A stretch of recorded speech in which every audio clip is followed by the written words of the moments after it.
shit. Whoops. I didn't.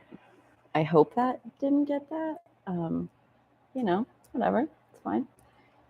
If the first word of this was shit and that's where you showed up, I apologize. I knocked my coffee over, but I think everybody's going to survive. So, you know, we're good. Hello. Happy Friday. Did I say that yet? I don't think I did. How is it? Okay, here, I want to know this.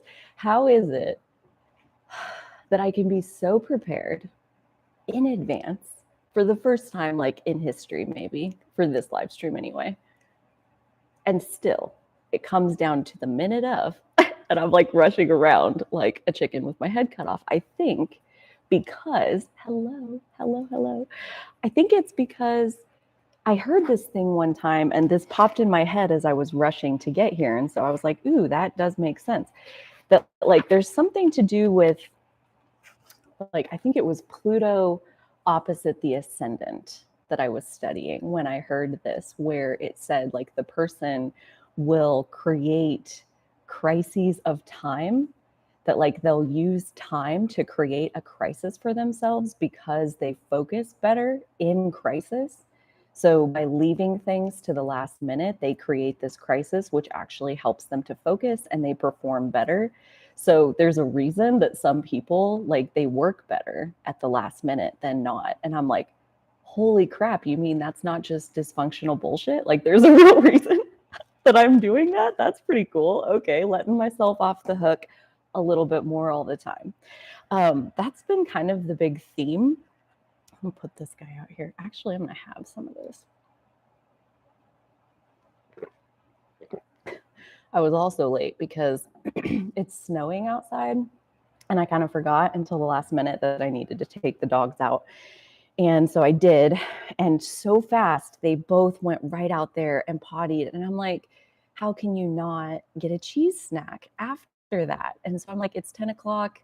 Do I give them the cheese snack? I'm like, they earned it. So the live stream is going to have to start 45 seconds later because, by golly, they earned this cheese snack and they have to be rewarded. It's snowing out there, spinning little things. They did so good.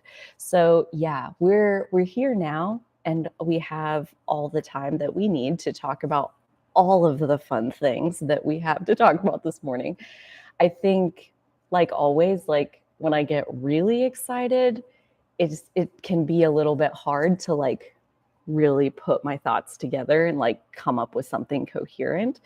So I have notes again this week, very similar to last week, the format that I did, and that worked so well. I was so happy with it that I tried it again. Basically, I did it just a touch different, iterated a little bit, can't help myself, and did it again this week. And so I have my notes here, and I have a few housekeeping things that I want to mention before we get into it. These will be super fast. The first one is that our second Sacred Circle is happening this next Tuesday, so March 22nd at 10 a.m. Central Time. It's on Zoom, and it is an interactive experience for the community that is forming over on the Owning Authenticity Patreon. To join that Patreon, there's plenty of time, even if you joined Tuesday morning right before. The Zoom link gets posted in the Patreon community about 15 minutes before the event starts. And it's just a pay what feels good rate. So basically, that's like kind of the starter kit functionality of Patreon itself.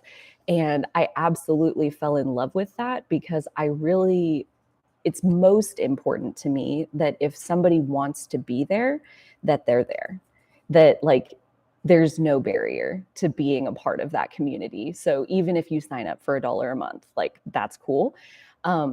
You don't have to apologize for signing up for $1 a month. Like that's allowed. That's allowed. If that's where you are, we would love to have you there. So it's a magical experience. Let me tell you what. So that feels like it was this long ago that we even did the first one. So the second one is this coming Tuesday. Also, this next week, this is also fitting, being that it's cardinal. We're changing from mutable season to cardinal season. So it's very fitting that we have lots of new things happening here. So the second one, hey. No. We can't do that right now. The second one is we are starting the Owning Authenticity newsletter.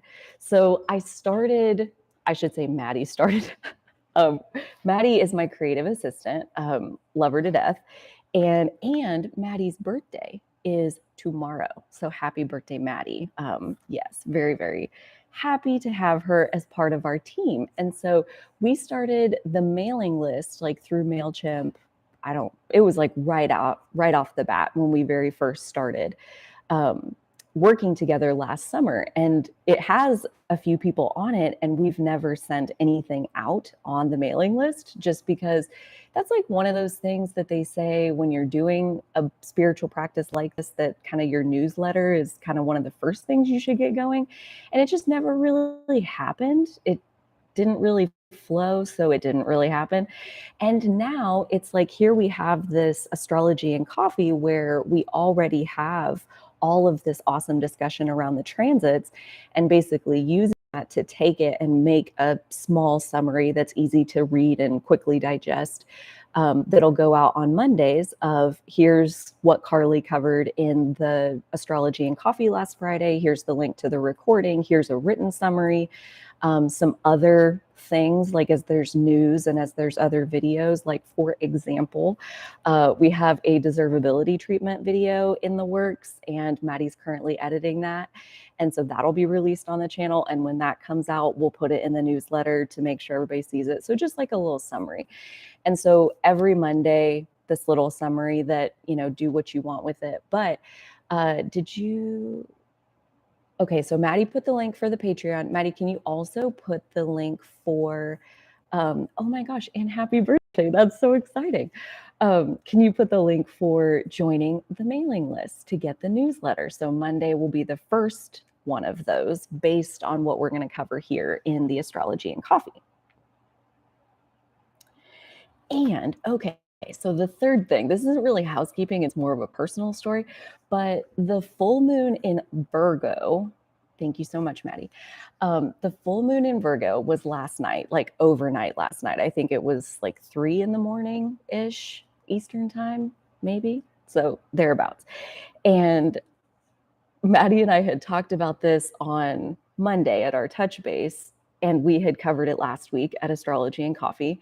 And I had just kind of loosely set this intention that I want to, so the full moon is technically on Friday, but it happens like in the overnight. So I want to carve out some time Thursday evening to kind of just, I don't really know what I'm going to do per se, but I want there to be this like open space where I can receive some clarity about how can I be of best service in this time and space with the skills I have.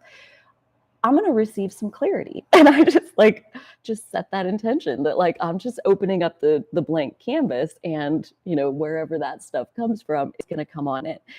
And oh my gosh. Okay. So I had totally forgot about my intention. I didn't carve anything out. I didn't put it on a calendar. I didn't do anything. I just went about my life. And then yesterday I was so productive yesterday. That's like a moon in Virgo thing that I've noticed for me, that I have a lot easier time when the moon is in Virgo, like getting all the little tasks done, so much more stamina for that kind of thing.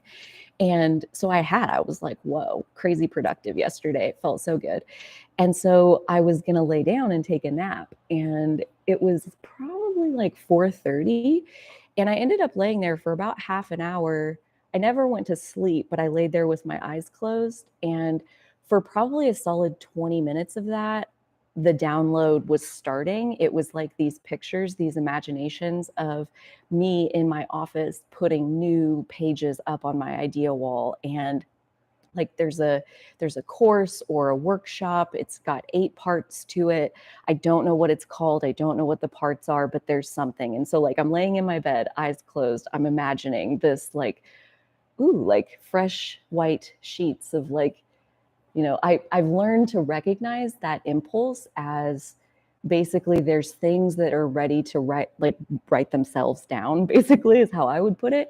And I have like an eyelash or something in my eyeball. It's uncomfortable. There we go.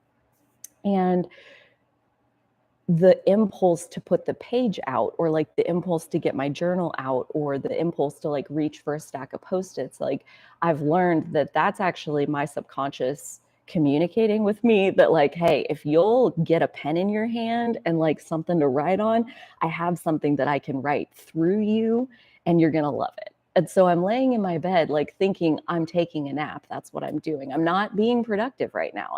I'm taking a pause and I'm like gonna, recenter and all of that. And so I feel really good about that. And then it's like, I just want to get up and I want to go design this course. And so about 20 minutes of doing that, and I did get up and I did go in the office, and I was in there for like probably 3.5 hours. And I basically like wrote a whole 8-week course in like 3.5 hours. And along with that, the framework for offering it and what it looks like and how to build this part and where to put this, and what it was just like, not only the course itself, but the positioning, the price, the schedule, the dates on the calendar just seemed to like lift themselves up off the calendar to like show me like, do it here, do it like this. And then like after even the course unfolded, it was like something so much bigger than that. And basically what it all boiled down into, and I think this is the real takeaway from last night, is beginning in July, I will be starting a weekly group Zoom session. So a lot like what we're going to do on Tuesday, as far as the sacred circle and all of that, where it's interactive and very participative. If you want it to be, I don't know if that's a word, but we're going to just, you know what I mean. But have it every week, and that's just a whole nother option. If you're interested, you don't have to come to that. You can still come to just the Tuesday option. That's going to stay the same. This is just an add-on. So like this first course of 8 weeks that I've come up with that I really want to talk about, it is just going to be the first 8 weeks, and then it'll continue being weekly even after that. So yeah, that is kind of like the nuts and bolts of the very loose vision of what I see happening July and beyond. So much of that is, if you've been following along, like my grocery project should be wrapping up around May. And then I've basically taken the month of June off. I'm also going to go on a little vacation at the end of June. And so have like a little reset and recenter there in the month of June. That's also when I'll have my solar return. So, lots of fun times. And then July, there are big things coming. Like, I feel like that's just one piece. So much inspiration going towards like, once the grocery project is complete, what does that look like as far as redevoting myself to owning authenticity? And yeah, it's going to be fun. I'm so freaking excited. So with that all out of the way, I feel like I could, oh my gosh, go on and on about the Virgo full moon and how much clarity really came through around like, how do I want to be of service, and all of the different skills and ways that like I do already have something to offer. Like one of those traps that keeps us from starting is I don't know enough yet. And it's like, yeah, okay, you could, let's say, even if it was possible, I don't think it is, but like, let's say it's possible to know 100% of the things about whatever it is that you're wanting to go talk about or teach about or whatever. And like, you feel like you only know 5% of all the things. It's like, it's still possible to teach that 5%.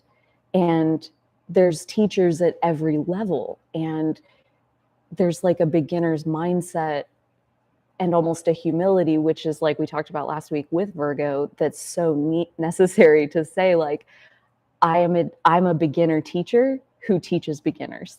Like that's kind of the bucket that I would loosely put myself in. I don't want to put myself in a bucket, but like there's a willingness to just own that I don't know everything. I'm still learning, but I do know some stuff, and I have found crazy, amazing tools that are just sitting out there mostly for free.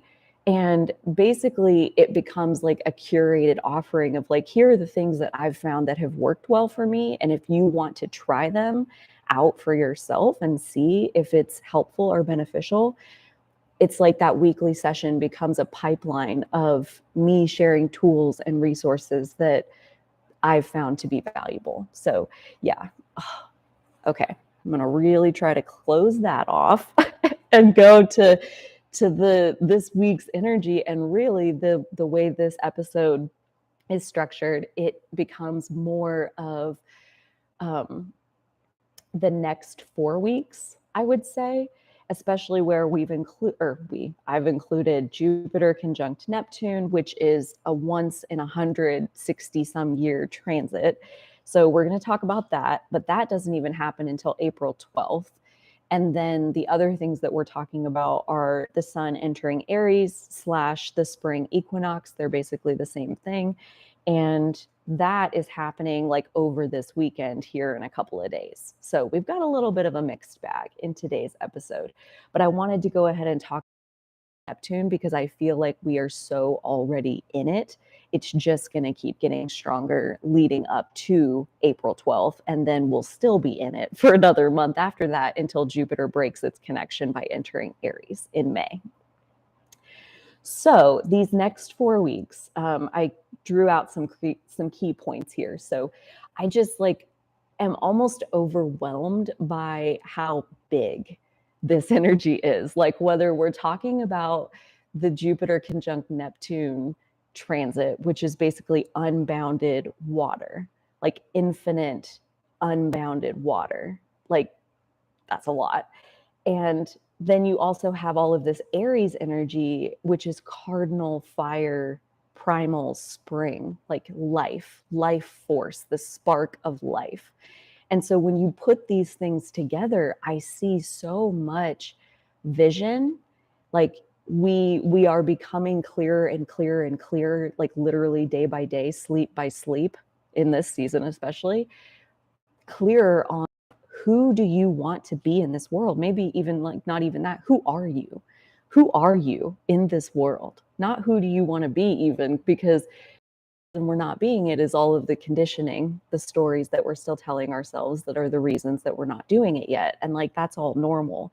But like this season, especially, it's like soul clarifying and soul clarifying at the same time that we're having what is like a big rush of geomagnetic energy, which is basically to say like literal, physical, measurable, tangible energy coming from the sun onto our planet at this same time.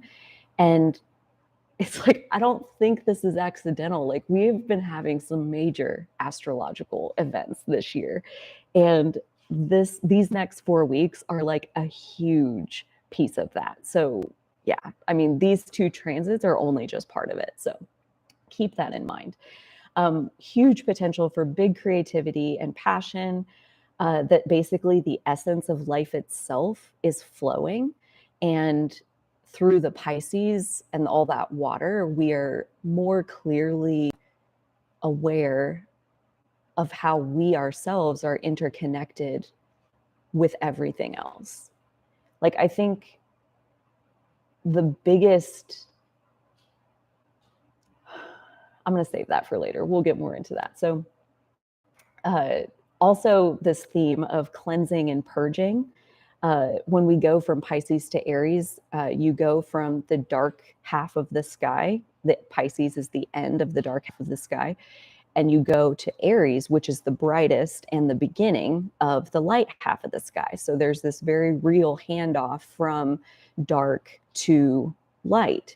And dark is not necessarily a bad thing. Like when you do your Pisces thing and you melt into the all, you melt into your divine consciousness, you gain wisdom, you gain clarity, you gain like heart-centered awareness and intelligence. I think that's been my experience anyway. And that changes like what your Aries energy is going to shoot for and how it's going to go about doing what it's doing.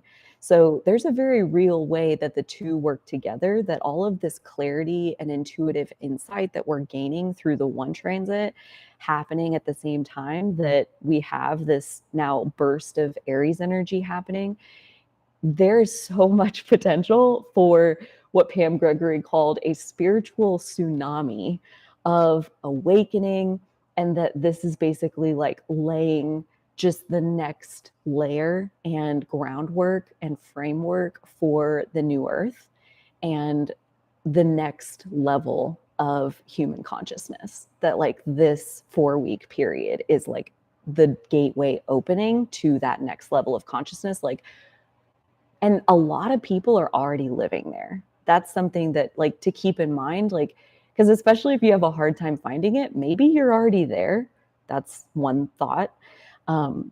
There's people already choosing to live in this place where they hold themselves in love all the time, no matter what. That is the new earth, is that there's just love. There's not all this other stuff.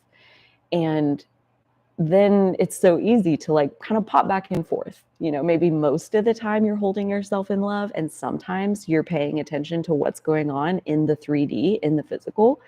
And that's okay. And that's normal. And that there's so much clarity happening at this time, and that every ounce of it isn't accidental. Like it all is kind of weaving itself together into this bigger picture. And just because you don't recognize, like, how does this thread fit into whatever it is, like if that's where you're being called to focus, like your curiosity or you're just wanting to pay attention to whatever it is, and like you're downloading this information, like it fits somewhere in what you're supposed to be doing in your divine path. So we're going to talk about Jupiter conjunct Neptune first. That's happening in Pisces at 23 degrees. And this is very sacred, magical, mystical energy. And I'm so excited to dive into all of this. So many fun things. And that basically the takeaway is dream bigger than you've ever dreamed before. Like unbounded water, unbounded dreams, unbounded fields of possibility. Your imagination is boundless.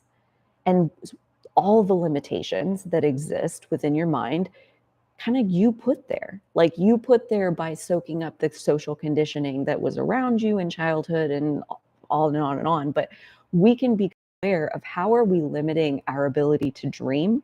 And like right now, it's kind of like all of this extra Pisces energy that's in the sky. Like at this point today, March 18th, we still have the Sun, Mercury, Jupiter, and Neptune all in Pisces. So there's a lot of this energy that is basically like turning up the volume on your soul, on your heart, on your desire. It's making it so loud that like even if you limit yourself a lot, you can probably hear it. You can probably still hear it. You may have a conflict on your hands now because my heart wants this, and my logical brain and my practical self and my responsible self and all of these other reasons why I need to keep doing it this way. But the call of my heart is very much asking me to go over there. And all of this Pisces energy, I think, is just turning up the volume on what is your heart really calling you to do. And that's again why I think this Virgo full moon was such a blessing, because it again is adding clarity to what is the value that you have to bring to the planet already from where you stand right now today. Like what lessons have you already learned? Because if you've learned those lessons, you can teach them to someone else. And like as a soul, when you sink down into your like divine consciousness, like when you merge through your Pisces energy back into source energy, where we're all extensions of source energy, all you find is love. And that love, like when we are coming from that place, all we want is to be of service to other people. So last night's Virgo full moon was like all this clarity around like practical details related to like, how can you be of service with the tools and learning that you've already gathered?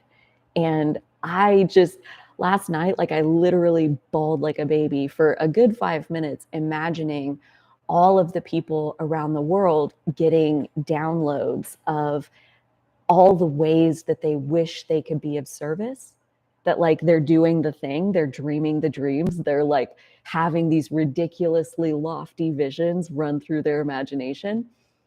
And just as fast, and I think part of the reason I was crying was because I could feel the gap between, yes, okay, I want this, right? Fine, I dreamed the big dream, but like I see no way for me to get there.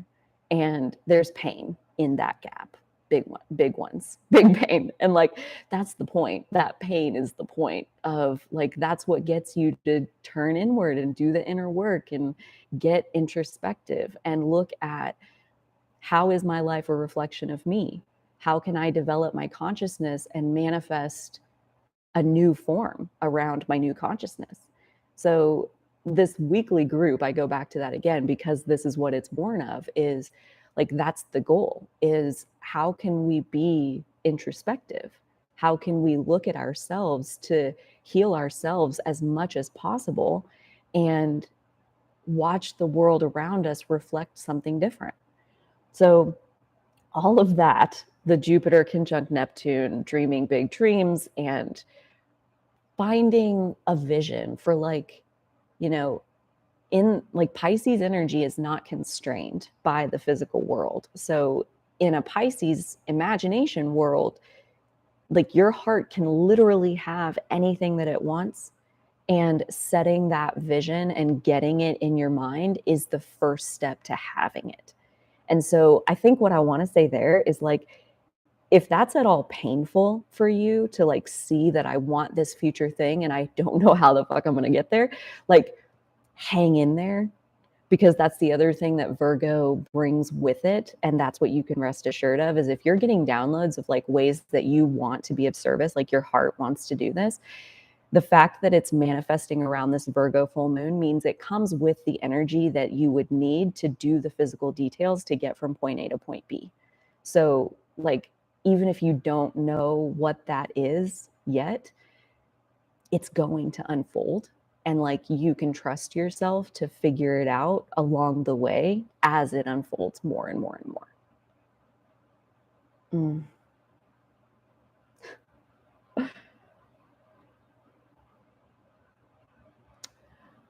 So Shay says, I had some very lofty visions about a week ago. My Capricorn moon had to bring me back down to earth. I get that. I get that impulse, especially by the Capricorn moon, because I think one of the things that is maybe a shadow limitation of a Capricorn moon, and this is based on knowing many, I seem to attract them. So hello, Shay, again. But there seems to be this absolute need, and mind you, the moon is our emotional need. There's an emotional need to do what you say you're going to do. So if you say that I'm going to do XYZ, XYZ is my goal, then in your mind, you are 100% certain that you can achieve that.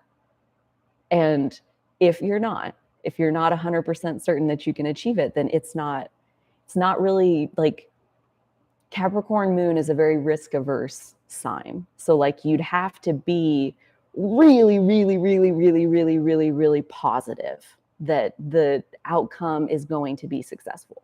And that's when you would commit to that path. And so when you say lofty, that tells me that you're saying like, nope, that path's all the way up here, and it blurs the version of reality that I think is possible. I don't believe that me myself is capable of living up to that.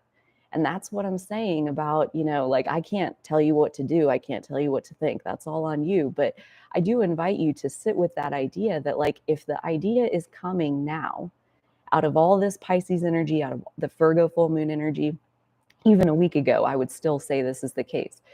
It carries with it the energy of you could figure it out. Even if you don't see how it's possible, you could have faith and you could trust yourself that you will be able to figure it out. And the more often you lean into your faith and you step onto a path that, like, I'm like 85% sure I can do this. It reminds me of when I started the grocery store, because I had no grocery experience. I had construction project experience, and here I am with like $1 million and the goal of opening a grocery store, and I'm like, what do I do? And that's an overwhelming moment. But if the inspiration to do it is there, you will figure it out step by step by step. That's the Virgo part of like all the details, all the energy for all the details. And Capricorn can get a little bit, especially Capricorn moon, can get a little bit hung up on like, I have to know that I'm going to succeed. Otherwise, I'm not willing to put myself out there. And so, you know, at that point, it's kind of drop everything in my life, fly to Poland, and volunteer to help out with the refugees. I don't even have a passport. Here's the thought, and this is something that happens to me a lot, where I'll get an inspiration to do something, and it'll be like this, where there's definitely a roadblock. There's a passport issue. Like I get what you're saying. But sometimes, and this is kind of the sense that I've made from it, just as I've observed my own process of like following my intuition and seeing what happens, is like, okay, so in this case, that lofty goal, like we're only talking about it because it felt really good, probably. And so it's coming from a divinely inspired place. It's showing you who you are and who you want to be in the world. And then here you are with like a very Capricornian, Virgo, and concept of there's a physical limitation here. So what I would do in that case, if it was me, I would apply for my passport. I would get in line. I would send my application, because like then you have a passport, and you have a passport for years. And so then next time you have this energy move through you that says, I want to show up in the world like this, that's not a limiting factor. And then we might get a little bit deeper into, okay, so then do you just go? Like, are you saying that really, like just the passport, that's the only reason that you're not going to go? If you had a passport, then we would know if you just fly right off or if there would be other reasons. So yeah, like I think sometimes when we get an inspiration that moves through us and it points out a block in our path to who we ultimately want to be in the world, maybe it's not even about the inspiration, the carrot that was dangled out here that we thought, hey, yeah, I really want that. Maybe the whole point was for you to get a passport. And next time the inspiration comes, maybe it's pointed in a completely different direction. Maybe you never act on the original inspiration, but it got you to get a passport. So was that intuition successful or not successful? Well, I didn't go to Poland, but I did get a passport, which let me later do this and this and this. So I think it's all how you look at it, but I hope that helps. Okay, so I think I'm ready to like move into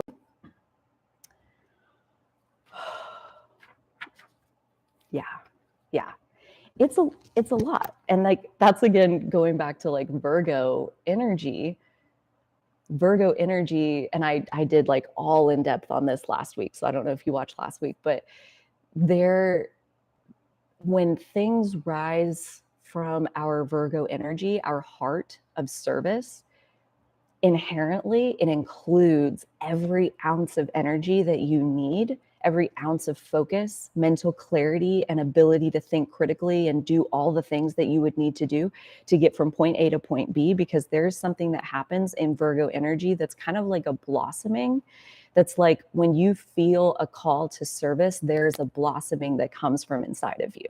So my best advice, if you want to call it that, advice doesn't really work, but like my clarity is when things come out of my heart of service, I trust them.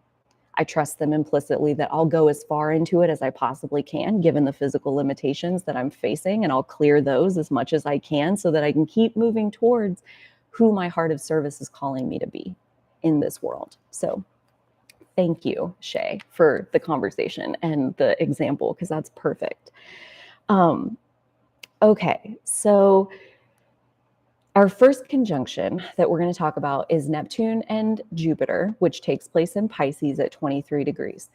Last week, we spent a good long chunk of time talking about Pisces energy specifically. And so I debated on how to handle that this week. And like, do we just do a really quick overview or do we put in a big long thing again? And I was like, well, I'm definitely not going to put the same big thing again. I mean, my I get bored after one time. So yeah, that's not going to work. So anyways, I flipped to a different book and used Astrology for the Soul by Jan Spiller. If you recognize the title, that probably makes sense. It's what I'm basing my series on, where I look at each one of the 12 north nodes and talk about how can each north node placement get the most out of this transit of the north node through Taurus. So based on Jan Spiller's work, I basically compare her work to my own interpretation of the Taurus North Node transit and try to give some helpful clarity around how each North Node placement can make the most of this time. So this following overview of Pisces energy is in the language of Jan Spiller from that book, instead of like last week, we were talking from the language of Stephen Forrest from the Book of Water. So let us see where we begin here. So I have just some keywords to start off with. Pisces energy is artistic, generous, big-hearted. You hear big-hearted constantly when you get into talking about Pisces energy. Self-sacrificial, which can kind of start to blur the line between Pisces gifts and Pisces shadow side. Along that, a little bit further down that path, is the martyr. But all of that aside, there is absolute healing ability. So to be an energetic healer, so much of that comes from each of us individually drawing on our own Pisces energy.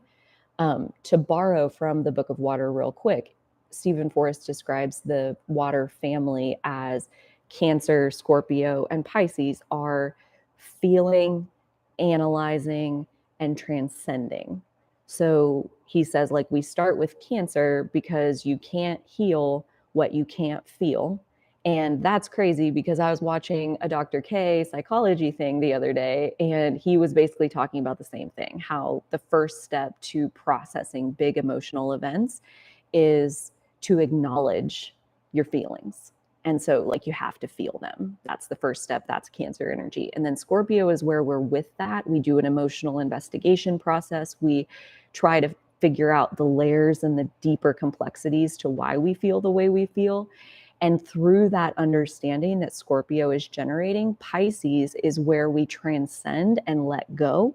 We forgive, we accept, we just go with the flow of what is, and do that with unconditional love and faith, and knowing on a personal feeling level that the highest good of all is always unfolding. Even when things may look a little bumpy on the surface, there's love happening underneath everything else. So that's really that Pisces space of what allows any human to be a healer is their own ability to transcend their own pain.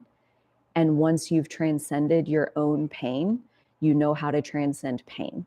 So that's how you heal other people, is you heal yourself first. And then you turn around and you offer a hand to the person behind you, kind of thing. That's why you can be a teacher, even if you only know 5% of the things. Okay, so back here. So this Pisces energy in general is a very ethereal experience. Ethereal is, again, a word that comes up a lot when you get to talking about Pisces.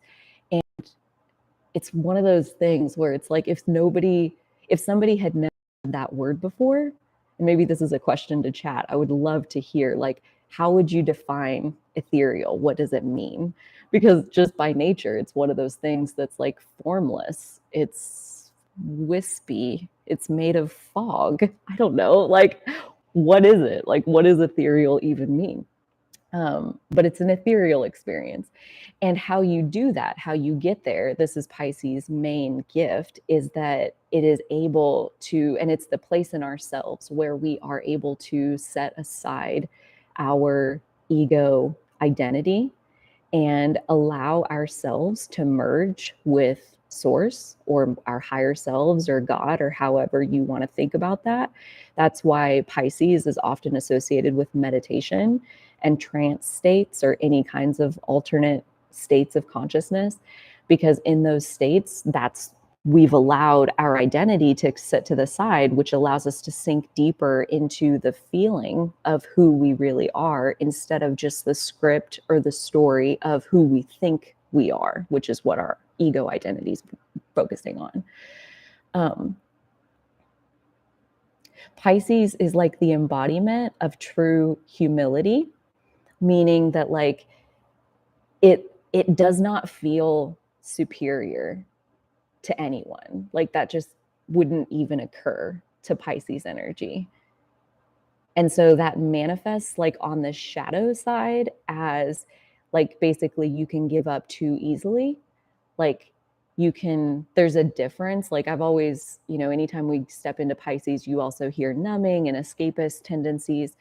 And when it comes to numbing and it comes to substances and anything that you're using to distract yourself, it's like we have a relationship with it. And I think within that relationship, there's a difference between the use and abuse of whatever it is. And so when we're talking about Pisces' gift is to go with the flow, to like set aside their ego and their own desires and their own wants and their own self and merge with the collective, the good of the all, like that's noble and wonderful. But when you're abusing that and you're using it as a cop-out, that's where you start down that path of the martyr who is the victim and can't do anything about it. And so that's the shadow side of Pisces, is that martyr who's kind of stuck in perpetual victimhood. And so this is a season where, all of that energy in Pisces, it's turning up whichever frequency of Pisces you're most used to using, like kind of wherever you are with your Pisces energy. And there's a big range of possibilities there. In terms of like the release that's capable inside of Pisces, which like as a Pisces North node, meaning that's what I'm trying to develop in this lifetime, this list sounds like, wow, if you guys can do this, pat yourselves on the back because it's a reach for people like myself. But Pisces energy, we release attachment to form. Like it's much more feeling and spirit oriented than it is physical plane oriented. Release definitions and structure, meaning like when we say definitions, it's like when you very first meet someone, especially in the US culture where I'm living, it's like when you're brand new with someone, one of the very first questions that you want to know is, what do you do? And what do you do means, what's your job?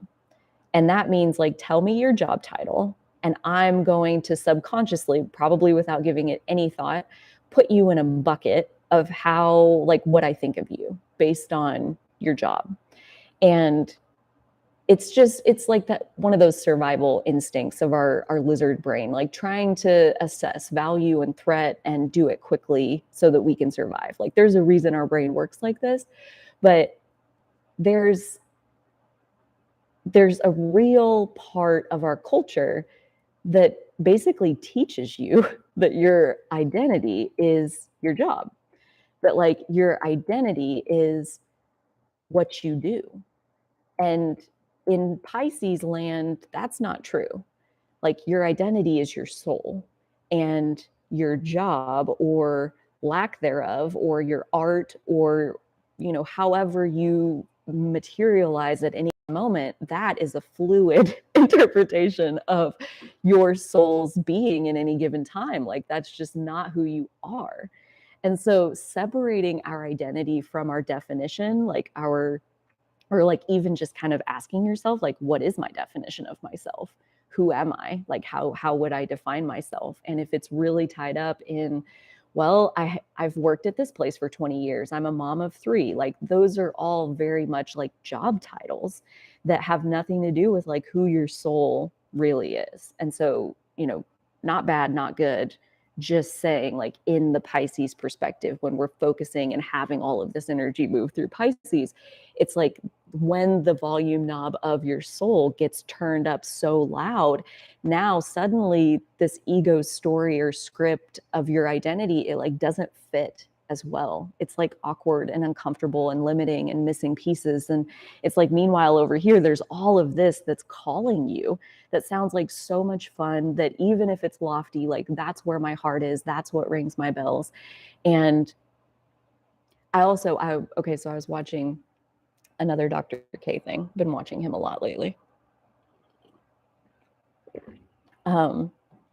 And he's a psychiatrist, by the way, on a channel called Healthy Gamer. But anyway, so he talked about processing big emotional events, and he talked about like basically what constitutes a big emotional event. And I would argue that like even in these Pisces visions, these big dreams and lofty identities, like, or lofty goals that we can see during this time, these big dreams that we're having, that like this could constitute a big emotional event that may need to be integrated. Like it may be a whole process, because like she said, like I want to just burn down my life and go over here. And it's like, in a practical earth oriented sense, that doesn't make good, logical, sound reason. That's not the secure way to go. And yet maybe that's the gap that's here. So like he says, like the way I understood it, I shouldn't say the way he says, because like I drew my own little picture, but so the way I interpreted it was like, there's your ego self and like the version of you that you think you are, and that your ego operates in the world like, this is who I am. And then an event happens, a real life event, even if it's like what we're talking about here, where you're having like a vision or a dream, or you're being inspired, you're being moved in a different direction. Basically what happens is like you have a real life event that you take it to mean that like, wait, this is very different than this identity that I have over here. Like the person who would do this is very different from the current identity that I'm currently using. And that hesitancy to change is this gap of like there has to be an integration piece. And basically the way I understood it was like, big emotional event just has to do with how wide is that gap? You know, how far apart are they? Because if you're doing something and you get a teeny bit of feedback that like, okay, that puts me over here, but now like bouncing back and forth just right here, like, okay, that's a pretty mild discomfort compared to like, I want to burn down my whole life and go do something completely different. Like that's a big gap that takes time to like bridge it back together and integrate those pieces. But that's why the first step is to like acknowledge our feelings, and then like, what are we learning about ourselves through all of this that is maybe a little bit uncomfortable, but like our identity, to bring it back together, like we have to figure out, why does this disconnect even exist in the first place? Like if I feel so strongly to go over here, why am I physically staying over here? That's how that process would unfold. So once we have the vision, though, that's why that vision is so important, because now Pisces energy is allowed and able to focus on the vision and not get so hung up in the detail by detail version of how to get there. So that's where Virgo comes into it. That's why Virgo's the opposite of Pisces, the sister sign of Pisces. And they work very well together. Is like Pisces has this dream and Virgo can figure it out. Like if your heart believes in your dream and you believe in your heart, then your Virgo mind, your critical thinking mind, will absolutely solve the puzzle. It can't help itself. So especially for, like we said, the visions that are coming at this time.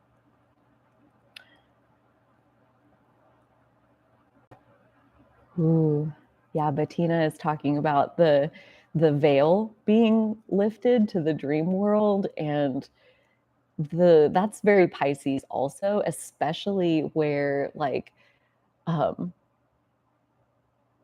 we have all this energy in Pisces, especially where Mercury is in Pisces. Like those are big understandings that they will most likely be downloaded in the form of feelings or dreams, which use symbolism, other kinds of synchronicities, which use symbolism. Like there has to be, I heard this again was Dr. K. I sound like such a groupie, but I've learned so much from him, all for free. But he was talking about the difference between symbols and letters, and which I'd never never thought about it. So the difference between a symbol and a letter goes with other letters to make up a word, which means something, which represents an item in the physical world. And a symbol is one thing. This is what hieroglyphics were, one symbol that represents an actual thing. So the difference between words and symbols, I don't even know why I did that, why I'm talking about this. But the benefit of focusing on the vision is that you're able to stay fluid.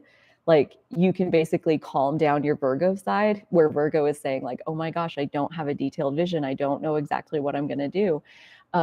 Pisces can say, yeah, but our heart is pure and we have faith in the universe. And we know that when we follow our inspiration, that puts us on our soul's path. And we know that when we're on our soul's path, the universe sends cooperative components to help us with anything and everything that we could ever need. So chill out, Virgo. Like, I'll bet you know how to do what you need to do right now. Maybe you don't know, like turn by turn for the next 1,200 miles, but you really don't need to. You just need to know, like, hey, take this exit ramp and get on I-75. Go 100 miles. Like, that's all you need to know. Just start the journey and trust that your inspiration will continue to unfold and give you the next piece and the next piece and the next piece, which goes into how Jan Spiller talks about that basically when we're in Pisces focusing on this vision, it's like we're sitting in a canoe and we have oars. We do, but you're in a canoe, you have oars. Now put yourself on a river, even like a really fast moving river. And it's like, which way are you going to go? Are you going to decide to like go downstream and let your boat float? Let the river do most of the effort and use your oars to steer it just a little bit here and there? Or are you going to point your boat upstream and use the oars to fight like hell and try to do it all and then just get really frustrated when you're really tired and finally you surrender and you float downstream anyway, because it doesn't take any effort to float downstream. Like you could not offer any effort and be completely fine. Like that's Pisces energy. Like the oars are really just there to entertain you. Like think about in a car, when you give the child like in the car seat their own steering wheel, like that's kind of what the oars are in the canoe. So in these big dreams, it's like the more you can trust, the more you can allow the universe to give it to you piece by piece by piece, the path will unfold. And if anything, like these kinds of conversations are helping us to clarify what is standing in our way, which is, 99.9% of the time ourselves and the story that we're telling. Like we have this identity, we have this ego identity story that we tell about who we are in the world. And then there's this box that this person is allowed to live. And sometimes our heart calls us all the way over here, and it really does create a crisis of identity. And that's a significant emotional event. That's a lot of confusion. That's a lot of like, what do? I have no idea. So yeah, like that's what's possible when these big dreams download. Depending on how much we trust ourselves, we kind of like the big dream coming to us is a litmus test, if you will. It's an indicator for how you feel about that big dream is very much how much you trust yourself in terms of the Virgo department to like actually move from point A to point B. In Pisces, like along with the canoe floating on the stream, like basically our best bet in Pisces energy, if you're wanting to find your way into this divine place of cooperating with the universe, which I don't know why you wouldn't want that, but that's just me. Again, I'm a Pisces North Node, so maybe that makes me biased. But basically the way you get there is you slow down to match the heartbeat of the universe. And the universe knows all is well and that well-being is dominant.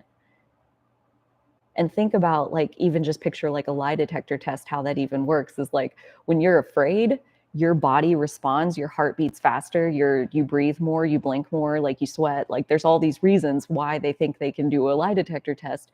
And think about like metaphorically, the heartbeat of the universe is so slow.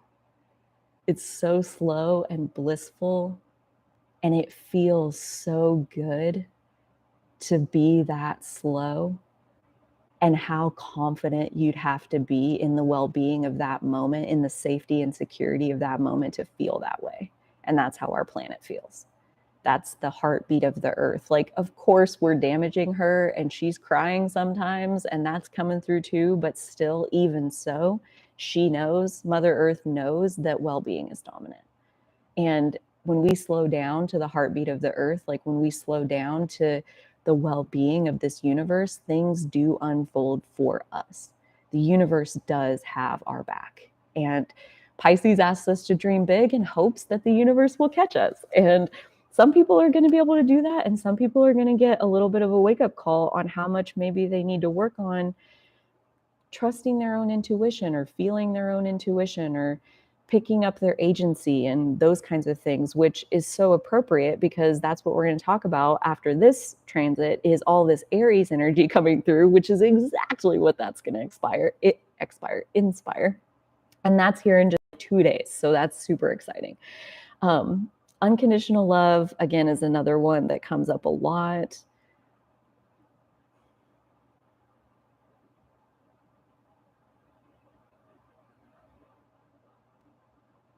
Solitude is a concept that's very closely related with Pisces, because you have to disconnect from your identity, which means you basically have to disconnect from the 3D world.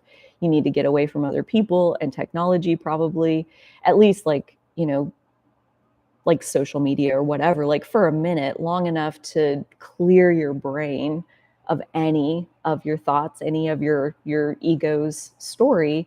Like, legit try to set it aside so that something deeper can make its way in.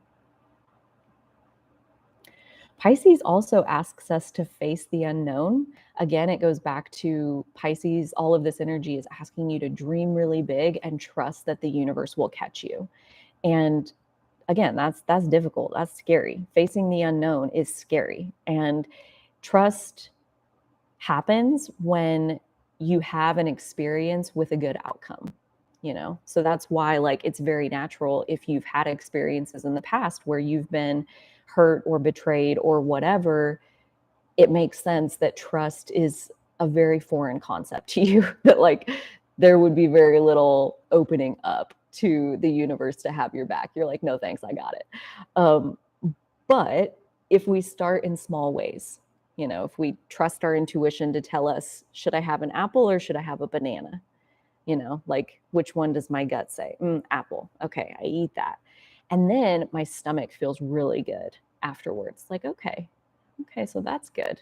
So like starting off with like little steps and little ways to build your intuition, and trusting that and having good experiences, that's where you can build that trust up over time. And when you have a few years of practicing in that way, you have a decent amount more trust in the universe than you did 3 years ago when you started. So it's a matter of moving in the right directions, which is something that comes up a lot in my life at this moment, is actions over outcomes, like detaching as much as freaking possible from the outcome of whatever happens. Like, that is not your business. That is so between the universe and everybody else. That has nothing to do with you. The way that you offer yourself, the way that you choose to show up in the world, like those are the things that we can control. And I don't know, like there's just something that feels like really empowering about letting go of any outcome. Like, if you've watched my channel, if you've like been around my shadow work stories, especially, it's like one of my themes in my shadow work is caring a great deal what other people think of me. So when other people get frustrated or upset with my content, that previously was a really big hit to my emotional self. And I mean, okay, that's a whole rabbit hole to try not to get sucked into. And with this, of like letting go of the outcome, it's like, it's an umbrella that says that person who got upset got exactly what they needed in that moment. And the person who resonated got exactly what they needed in that moment. And me following my and allowing myself to express in a way that made me feel really good, and I got to learn something fun in the process, that's exactly what I needed in that moment. So as long as I'm following my inspiration and focusing on my vision of what I'm trying to create, what does my heart want, the outcomes of everything else that's happening, it's just like, actually don't punch that. It's like, that is just not the point. It's like having a car where the steering wheel or the windshield, the windshield is in the floorboard. Like, looking at the outcomes is like that. It's like focusing on exactly where you are, which is very much a Virgo thing, the details of where you are, versus Pisces being the vision. Like, Pisces is looking, like when you're driving west from Kansas to Colorado for like 2 hours before you get there, you can see the mountains. They're like this freaking big, but you can see them. And those last couple hours are really exciting because, oh my gosh, after 6 hours of nothing, I have these teeny little mountaintops to look at. Oh, they're so pretty. They're so majestic. And then you get up close to them and it's just like freaking mind blowing because you were already in awe over the little like tiny tops that you could see from 2 hours away. Pisces is like that. Pisces is like getting excited about the tiny top that you can see 2 hours in the future. Like, Pisces doesn't care that we still have 2 hours to go. Look at that thing. Look how majestic it is. Like, I feel like it's very Pisces that I'm all excited over here about something that I'm going to start in July. That's like, what, like 3 months from now, 4 months from now? So it's like that. It's like getting excited about where you're going and what your vision is and what you want to create, and the what and the where and the how and the who and all of those details. Like, source is there. Like, so much of that shit just unfolds if you leave it alone long enough and very effortlessly. So that again goes back to the whole canoe thing.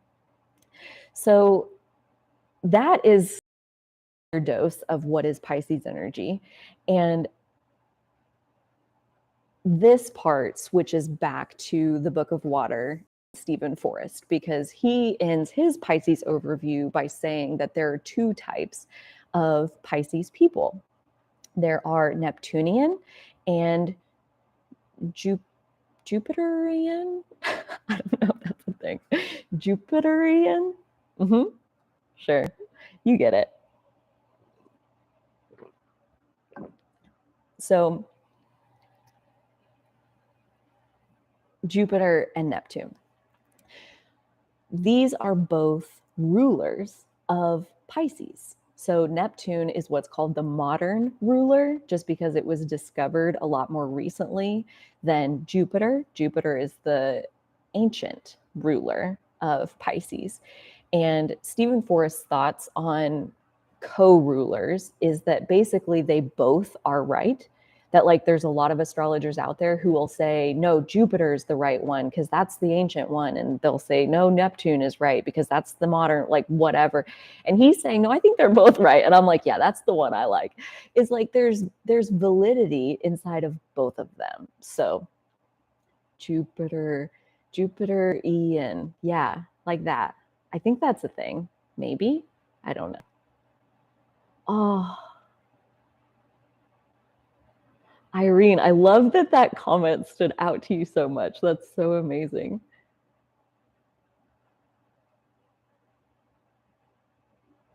Ooh, I love what this one says. Rachel says, I have been dreaming so much this past week, but these dreams are just long and random. And I've been sleeping so much. I wish my dreams had more meaning. So these are my pair of pennies. Obviously, like everything else, you know, take what you like and leave the rest. But I personally think that what we wake up remembering about our dream has that's so funny. Okay, let me just say it has very little to do with the actual processing and integration that took place. I think our ability to consciously understand the processing that our brain does while we're sleeping, it's just not possible for us to even know or accurately measure how much processing and integration is really going on. So even if you feel like the dream itself had no meaning, the sleep itself was healing and regenerative and restorative all by itself, regardless of if you got a fun memory to wake up with. That's my 2 cents, because I think in seasons where we are sleepy, which is very much a Pisces thing, like that we get drowsy literally when all of this energy moves through Pisces, and we still have Venus and Mars. Even after the sun is going to leave and go to Aries, Mercury still has a little bit. I don't know when that, another week or so maybe until it moves to Aries. And then, yeah, April 1st, I think, is when it moves to Aries. And then Venus and Mars are both going to go through Pisces. So like this season of Pisces energy is ongoing. We're not done with it yet just because the sun isn't there anymore. And so we get sleepy during these times because our higher self, again, those are just my thoughts, our higher self and the part of us that's our conscious self, or the part of us that fits inside this body, sleep allows these two pieces to come back fully together and do whatever work they need to do. Okay, so let's just leave that like that for a second and say that when we wake up with a dream that has a fun and exciting message, or has a fearful message, or has some kind of message, it has some kind of meaning to us. When we wake up and we remember that message, I think it's only because that message, the best way for you to receive it, the best way for you to have it delivered to you was through this part coming through the dream, and whatever physical cooperative component is going to deliver the rest of it to you in your waking state. That, like, you know, sometimes when we have a boring dream, it's like random or whatever. Maybe it's a synchronicity that's like you're going to be driving somewhere that you were inspired to drive, and all of a sudden, like, there's this billboard that looks exactly like the dream you had, or like whatever. Like, it, I think when you don't understand, like when there's something left unknown, you wake up with a message that, like, the only reason you remembered it is so that you could get the rest of it in the physical. And if it's possible to give it to you all in the dream state, and that's the best way for you to receive it, there are ways that your brain can communicate it. Other times, like, it does have to come through the physical, because none of us heal or grow or evolve or awaken inside of a vacuum. Like, we're all in this together. So chances are the cooperative component and you, the person who's going to bring you the rest of that dream's meaning, that you two have something that you're working out together, or that you're learning together, that you're cooperating with each other to get even more meaning out of it, because this other person, like, maybe they need to be involved just because, you know, you can't even receive it all through your dream state because you haven't lived some of it before. This person lived some of it before, so they're getting a whole different half. And now there's just so many reasons why our dreams don't make sense to us, and why I think it doesn't really matter. So there's all of that. Let's see here. So Jupiter and Neptune, I have some notes on each of them individually.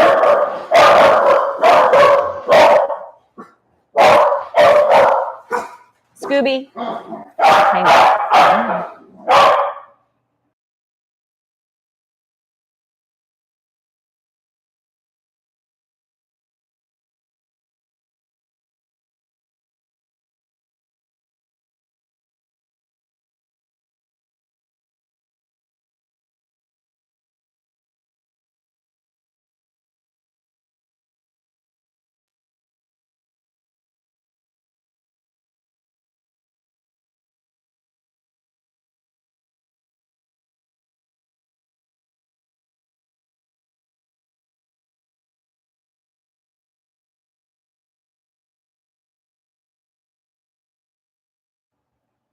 The neighbor doggos came up on the porch, which obviously is a mortal sin. So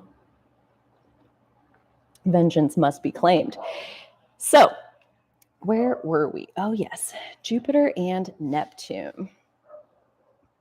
Oh, good, Rachel. I'm so glad. Okay.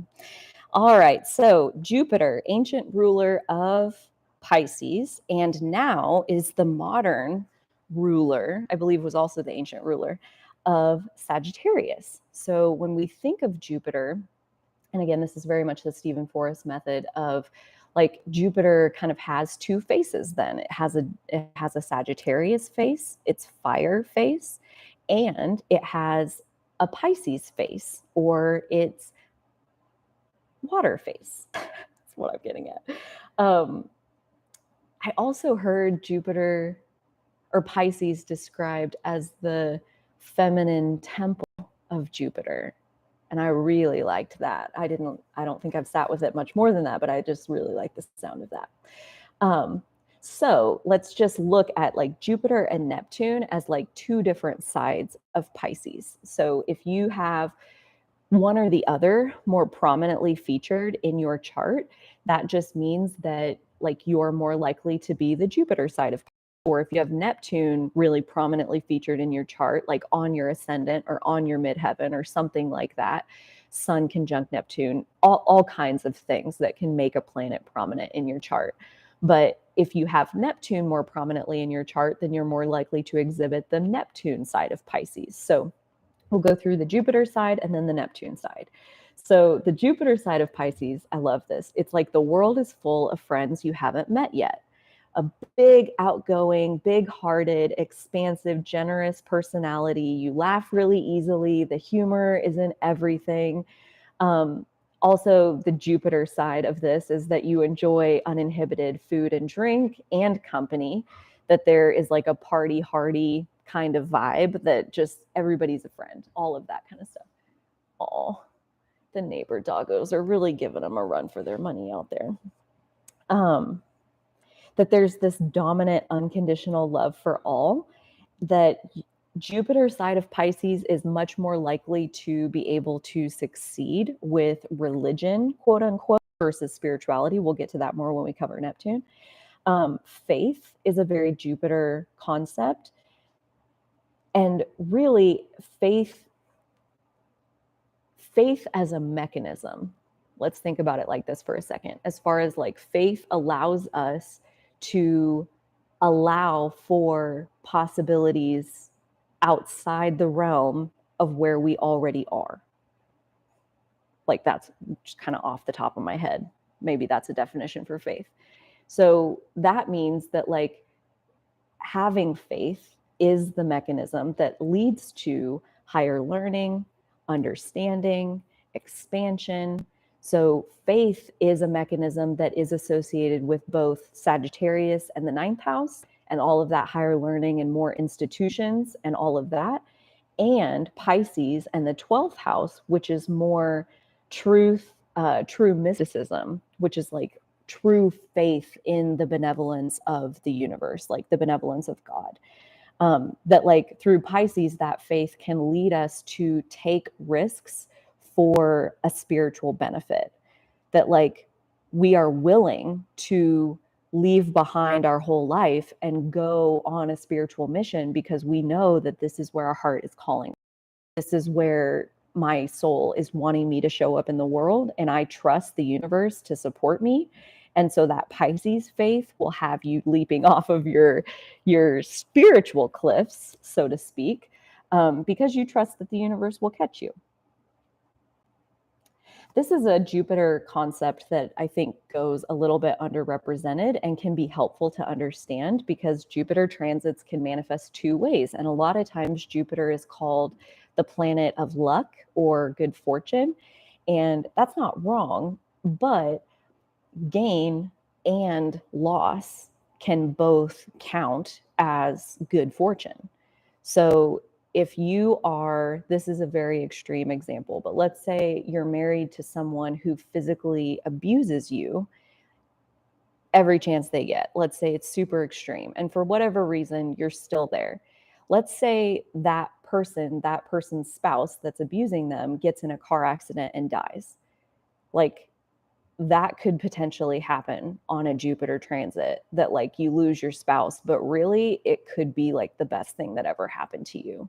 Like maybe once they're gone, you're able to seek treatment and begin the process to heal fully as far as like, why was I even there? It's like being set free. and free to newer, higher, expanded territory. So there's a lot of different ways that Jupiter transits can manifest. But again, it comes back to that faith piece of like, you can have faith that it is in your highest good. It is in your highest good fortune of like your highest self will be able to have the most success on this path that comes while you're having whatever Jupiter transit. But that absolutely could look like losing something or getting fired or whatever the case may be. And later in life, you could look back and say, wow, losing that job was the best thing that ever happened to me. And that could be the other side of a Jupiter transit. So like when we look at our Jupiter placement, it's like, you know, faith is probably easiest to build in the absence of the material evidence, the physical evidence. And so Jupiter placements can show where we can sustain significant losses as well as significant gains. And again, all of that is aiming towards our highest good, because when we have losses or when we're low or lacking on the physical evidence, it forces us to a place of having faith and finding a deep enough reason why inside our heart, inside the love that we feel, that allows us to face the fears, that allows us to move forward anyway, because we're having faith that it's all going to work out for us on that expanded path. So that's the side of Jupiter.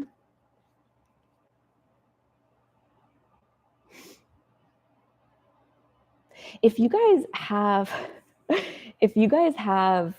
the desire, the Book of Water, Book of Earth, Book of Air, and Book of Fire by Stephen Forrest are such helpful guides as far as like Bettina's question about Jupiter and Cancer in the 7th house, especially a placement like that where it's like Jupiter doesn't rule Cancer or the 7th house, and Cancer doesn't rule the 7th house. So you have 3 very different archetypes that now you need to put together. So in those books, he goes through in detail, not only the archetypes like what I'm sharing here with you in these sessions, but also different factors that are like Jupiter in the 12 signs, Jupiter in the 12 houses. And he very specifically interprets houses and signs as their own unique thing. He actually goes so far as to call it sloppy astrology, to say if you have your Jupiter in the 7th house or Libra, like he's like, that's sloppy. I'm like, wow, okay. To each their own. Everybody gets their own opinion and everybody gets to do it their own way. But yeah, that can be a really great resource for trying to conceptualize further what it means to combine like each of these archetypes, like combining Jupiter with Cancer or combining Jupiter with the 7th house. Highly recommend if you're interested. So next we'll go through the Neptune overview. And this side of Pisces is very different. A lot quieter, a lot more solitude. It is illusory and mystical, otherworldly. Neptune radiates sensitivity. It's easily startled, mostly because it's off in some dreamland, not really in the physical moment. Neptune, if you have heavy Neptune, then you've probably had at least one, if not more, like very real, tangible psychic experiences that lead you to believe that there is definitely something else going on. Not a fan of crowds if you have a really prominent Neptune, most likely, unless it's some type of music event. I say I hate crowds, but I have been to a concert or two that had energy that was just absolutely magical. And it's like crowds represent really powerful energy. So crowds themselves aren't necessarily bad. You just know you're going to get a really powerful rush of energy. And if it's a bad crowd, the rush will be bad. If the crowd is good, though, it can be so freak. You could be high with no drugs. Like it's just very, very amazing. So Neptune side of Pisces thrives more in like a one-on-one setting. Artistic and solitude, I already mentioned. Neptune is a deeply internal spiritual path. So this is where we come back to church. So Jupiter side of Pisces will do okay, maybe inside of religion, inside of a church and that structure. Neptune side of Pisces does not, because Neptune side of Pisces understands that nobody can walk my spiritual path except for me. So there's no book ever written because I haven't written it yet that's going to tell me what my spiritual path looks like. And really, inside each of our natal charts, your Neptune placement can be understood as your unique spiritual path. So what sign is Neptune in? What house? What aspects? Is it prominently featured? Are there hard aspects tying back to your sun or your midheaven or your north node? Like that's showing how and, in what energy space your unique spiritual path will unfold. And what is a spiritual path? It just means like, what experiences will you engage in to get your soul to expand and unfold? And that can look a lot of different ways depending on which sign your Neptune is in.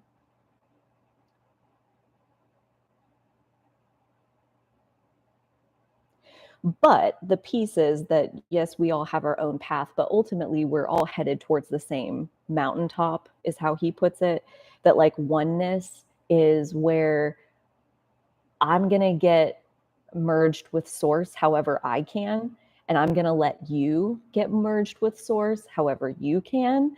And once we're both merged with source, it really won't matter how each of us got there, because once we're merged with source, we'll have full access to unconditional love, and it won't matter. It legit won't matter how you got there. So allowing everybody to have their own different path is really the harmony point between Jupiter and Neptune. Jupiter wants everyone to get there, to that place of knowing their spiritual wholeness.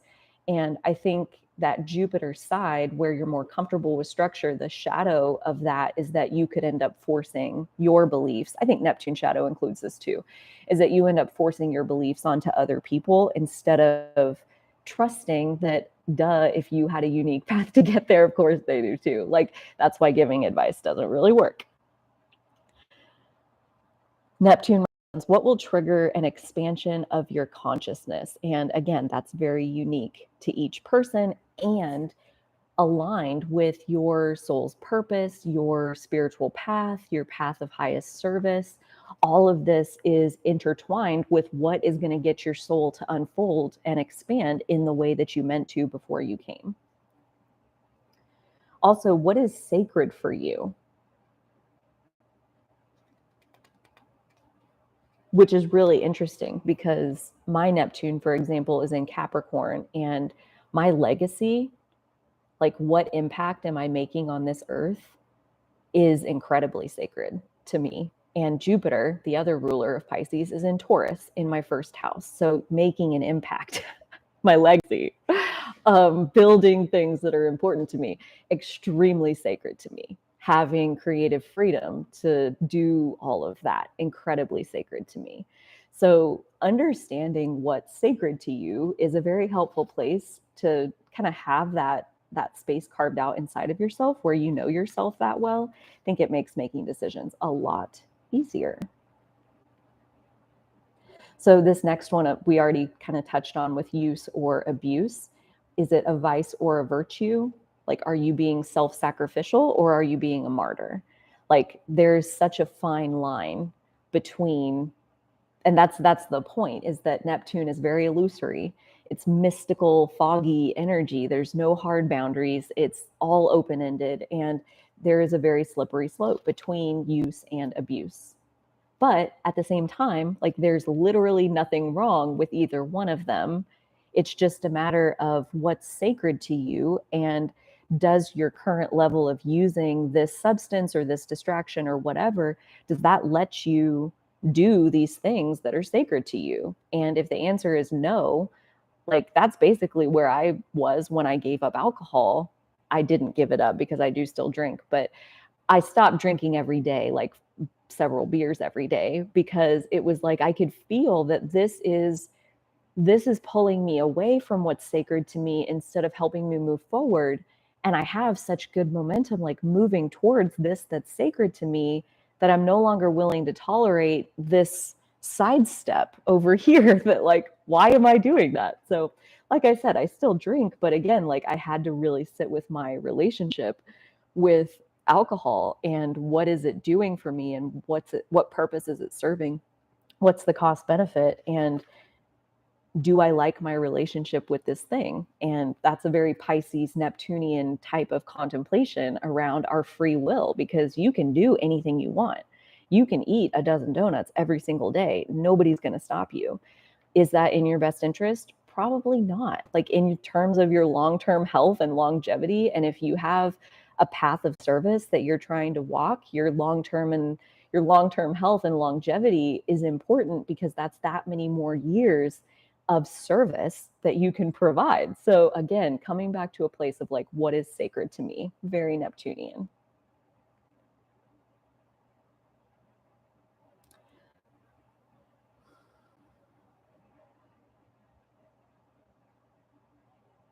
So this last one is very interesting because it uses a word that is going to carry forward into the Aries conversation.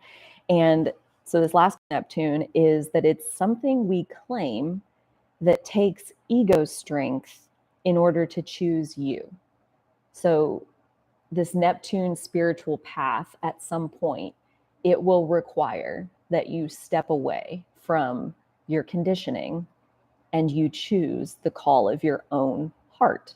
So that is, depending on how strong of an identity you have, that may be like, oh, okay, no problem. Or it may be like, well, I can't disappoint so-and-so. And what about the church? And what about my partner? And what will my kids think? And like, there's all these reasons that we can tell ourselves as far as like why we can't claim the path that our heart is asking us to walk. And to do our Neptune, to like have success with our spiritual path, there will come a time where you have to choose between your heart's call and your social conditioning. And that doesn't happen overnight. That's a lifelong journey. So that's Neptune and Jupiter. And the themes of this, and I'm going to run through these real quick, because basically Jupiter comes together with any planet and it expands what's already going on with that planet. So when we have Neptune in Pisces, which it's been there for, I don't even know, like 12 years so far at this point, it spends about 14 years per sign. Neptune moves very slowly, where Jupiter only spends like 1 year per sign. So it expands what's going on. So our dreams become bigger and more vivid. We have more sleep space where more spirit processing is happening. Pisces is mutable water. So like water is emotion. It's boundless. The mutable modality in general is boundless. And I found that word alone to be kind of a rabbit hole of contemplation, because okay, so the mutable signs are Pisces, Sagittarius, Virgo, and Gemini. So like boundless earth is Virgo, boundless fire is Sagittarius, and boundless air is Gemini. And especially the boundless air one, all my heavy Gemini energy, like that really resonated. So the reason that this conjunction is such a big deal is because Neptune conjuncts Pisces, sorry, I always say it that way. Neptune conjuncts Jupiter every 13 years. That's how long it takes for Jupiter to go around and catch back up with Neptune. But it only happens in Pisces every 166 years. So the co-rulers of Pisces conjuncting in Pisces happens once every 166 years. So that is incredible that we get to be alive at this time for that to happen, and that we have this awareness of astrology that clues us into like how big of a deal that really is. And then also you back up just even like a few weeks ago, and we had the US Pluto return, which happens once every 250 years. And it's like, wow, like all of these like literally once in a lifetime conjunctions, these once in a lifetime astrological events all happening inside of this like tiny little window, really, like in the grand scheme of all time that ever happened. Here we have just like 6 or 8 weeks. That's like nothing, flash of an eye.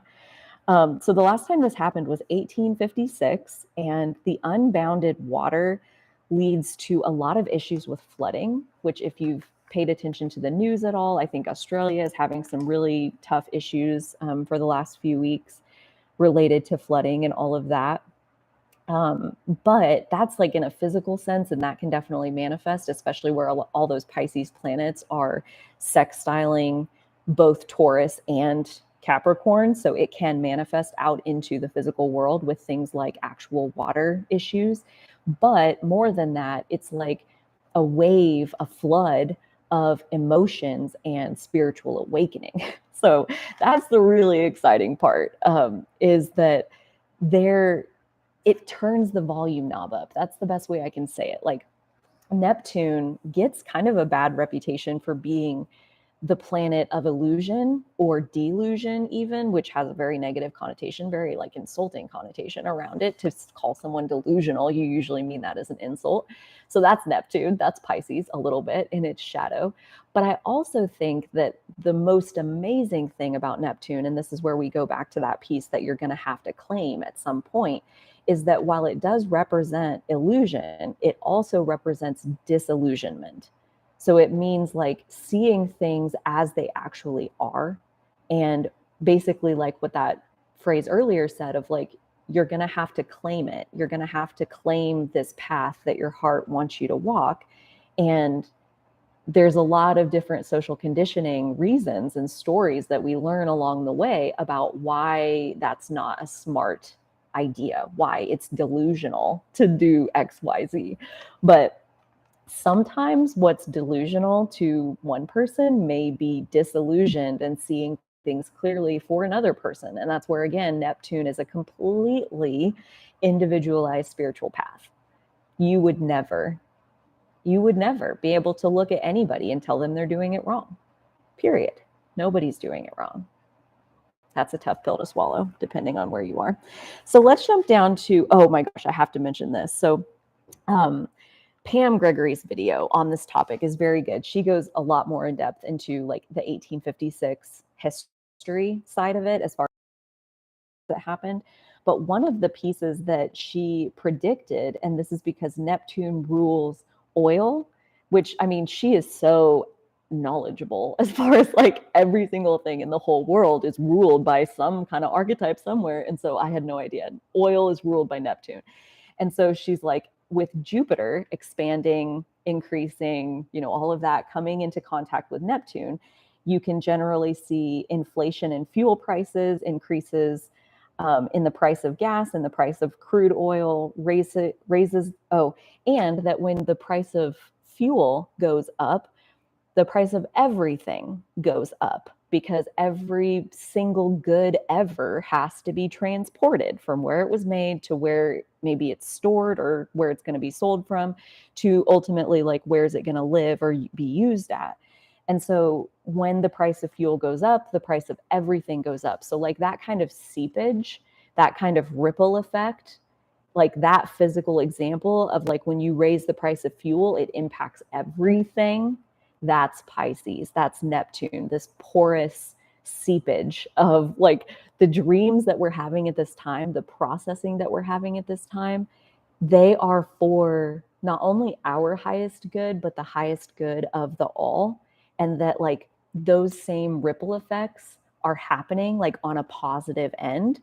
That like high gas prices, that's one of those things that's like easy to like shout at the TV and like get mad at the pump about like, oh, it's so much more expensive. And especially if you're already living in a money insecure situation, like of course, like that's a really tough situation to be in. But there is also this spiritual side of what's happening. And that's really where I want to focus, is like the positive expression of this comes back to already with Neptune, we have this potential to dissolve our ego and set it aside and allow something that is more divine to rise up inside of us. And that at this time, like Jupiter coming along just expands that ability to set our ego aside even more, which the more it's to the side, the more open our valve is and the more divinity can fill us. Holy crap. That this is big-hearted, fine, high-level, magical, mystical, miraculous boost of manifestation abilities to any intention that you set. Again, a little bit of trust in the universe goes a long freaking way. And that those of us that, basically how Pam Gregory was describing it, she's like, if you're working in a spiritual space, like you've already come to a place in your path where you're offering your spiritual gifts to another, that chances are like the demand for your services is going to go through the roof because of how many people are awakening at this time. And that like, you know, maybe there's only so many people out there and that they only want to consume so much spiritual content. So you think there's this limitation on how big your practice can really get. But like such a teeny little sliver of the Earth's population is currently clued into spirituality and like living from a place of letting your soul actually communicate with you how your path maybe would be the best to unfold. And so a tsunami, a spiritual tsunami is coming of people waking up, of people coming into this place where really all I want is love. I don't want to fight. I don't want to be mad. I just want to love. I just want to love myself. I just want to love everybody else. I just want to love. Like by the time you surrender, it's like the canoe on the raging river where you're like fighting so hard to like get yourself upstream. And it's like by the time you're so tired, you're like, I just want to float. I just want to love. Loving is easy. Loving is floating down the river. Loving is effortless. It's natural for us. That's the way we're wired. And it's the working really hard. It's the anger, it's the hate that really takes it out of us, that drains our soul and our life force. So during this time of all of this Pisces energy, this Neptune-Jupiter conjunction, when we set an intention and we trust that the universe is listening, the manifestation abilities go through the roof. And think about what that means back to what we were talking about earlier with trusting the universe. The more you lean into it, even just a little bit, and then have a positive experience, now you trust even more. And now next time you can lean a little bit further into it and have another positive experience. And this is a season of watching out for the positive experiences that are showing you that the universe is absolutely cooperating with you. That we're just generally more aware of the sacred energy of interconnection, that like we have a boost to our ability to feel source. Last but not least on this one, I wanted to just offer, as far as like tying together that the well-being is always dominant and sometimes things look bumpy on the surface, even though the highest good of all is actually unfolding. So astrologers have been watching for this transit, this Neptune conjunct Jupiter in Pisces. They've been watching this for this transit for years, maybe decades, because this is a once in 166 year transit and it's happening now.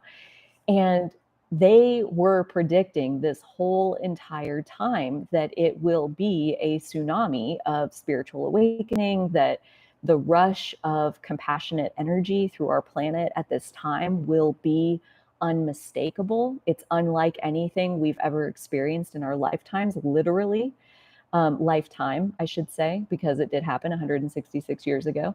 But the rush of that energy coming through is bringing with it a tidal wave of compassion that will change things. It will make transformations. That's what mutable energy does anyway. Mutable is like the end of each season where it changes from one season into the next season. So Pisces is a mutable sign where we're changing from the end of winter into the beginning of spring. So like, again, also pulling back in that transcendence piece where we learn and we integrate and we heal, and then we move forward into the next one. So how that's playing out, like how this has manifested in the 3D, is the war on Ukraine by Russia.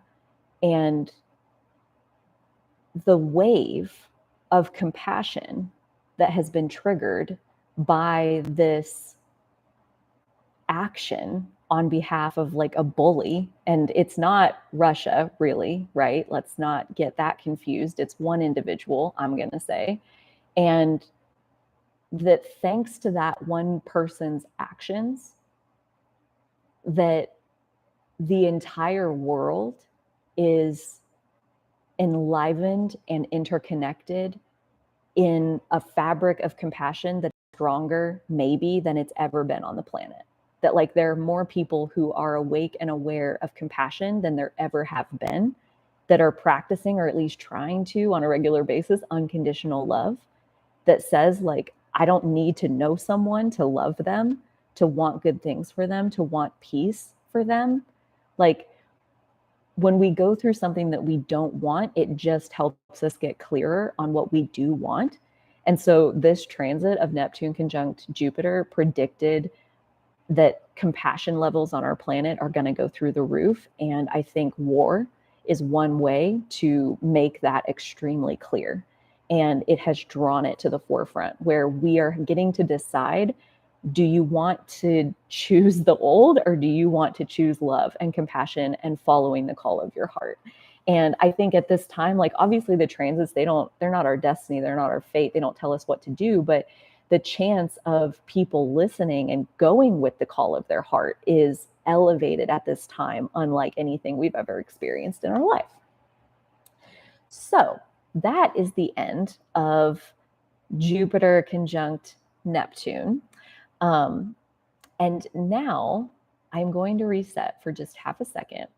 And then we're going to talk about the spring equinox and the sun in Aries. And this is something that, like, I want to say this goes back to, I am a beginner teacher teaching other beginners, because this is actually my first equinox that I've ever paid attention to. So like the first time I've ever known it was the equinox, and I wanted to pay attention to like, what does that energy feel like? But I do have some notes here from some other astrologers that do have some thoughts around what does the spring equinox represent. And literally the equinox, this happens twice a year, is when we have these handoff points from light to dark and dark to light. So the equinox is exact when we have the day of the year where the light half of the day is exactly equal to, the dark half of the day. And that is the equinox. They're equal. The light and the dark are equal. And Sadhguru, which is one of the videos that's on the prep playlist for today's live stream, if you want to check that out on the playlist tab for the channel, he talked about how the light is represented by the sun, the dark is represented by the moon.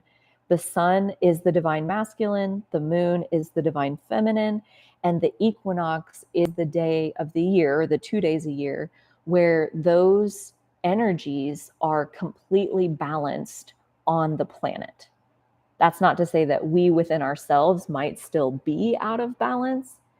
The more open and receptive we are to the energies of the planet, the greater chance we're going to be in balance along with the planet, but you get the idea.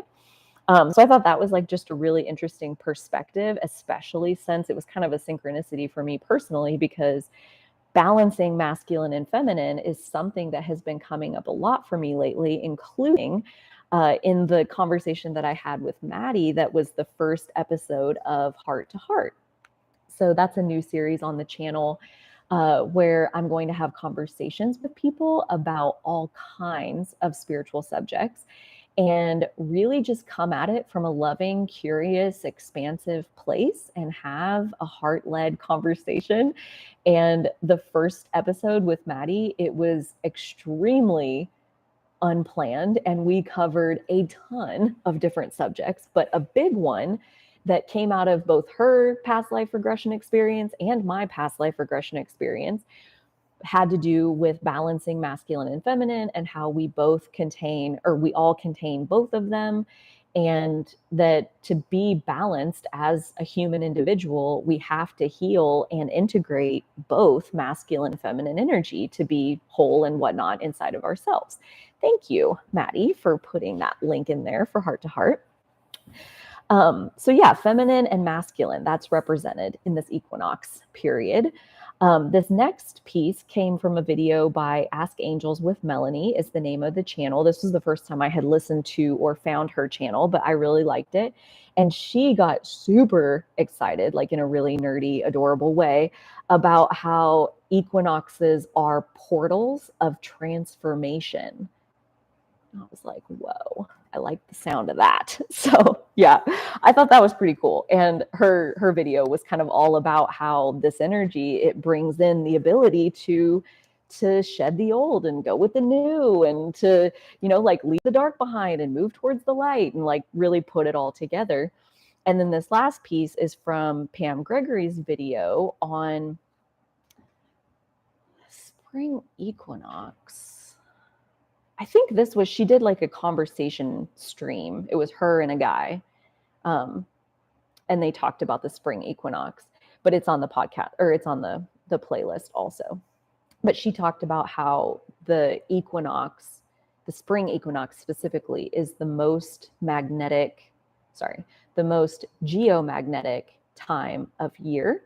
And that just means that there's the most solar energy, both coming off of the sun, that the sun is making these bursts of energy right now, and that the way our Earth is sitting on its axis, where it's like equal between light and dark, that something about that balance and that straight up and down like equalizing of everything, that it allows the most solar energy to come into the Earth's atmosphere and like actually reach the planet, instead of like being blocked by our atmosphere. There's something like our atmosphere is extra open because it's the equinox. You can tell I'm parroting what she said. But that the main point of this is that that solar energy that is at its height right now is carrying light. And light is information. Like the sun energy is information. That like all this sleep that we're doing lately, all the sleepiness, is processing the massive amounts of solar energy and information that is coming onto the planet right now. That there is very much like, in terms of Pisces transcendence, there's very much like a leaving behind and letting go, and like releasing the old things that are no longer serving you, so that your beingness can hold more light. And that right now there's more light coming onto the planet than any other time of the year. So, you know, we've switched to the spring equinox and the sun entering Aries, which is what tells you when the spring equinox is. Like that's the handoff point. But it's still so interesting that this is all happening on this backdrop of the Neptune-Jupiter conjunction. So basically, it's a big surge of energy, which makes so much sense as we get into Aries energy, which we will do here as soon as we chat about the sun for a second. So the sun is the central star of our solar system. It holds the planets in their course. And I'll stop real quick and just say, this is all coming out of the Book of Fire. So the Book of Fire covers Aries, Leo, and Sagittarius, their ruling planets, their houses, all of that good stuff. So highly recommend those Stephen Forrest books. But the sun, in a similar way that it's holding the solar system together in our natal chart, it holds our personality together. So like our sun sign in our natal chart, the aspects, the houses, all of that is our personal gravitational center of sanity. So like if you want to be sane and live a life that's personally meaningful to you, then you're going to have a successful expression of your sun. That'll just have to be part of what it is that you're doing.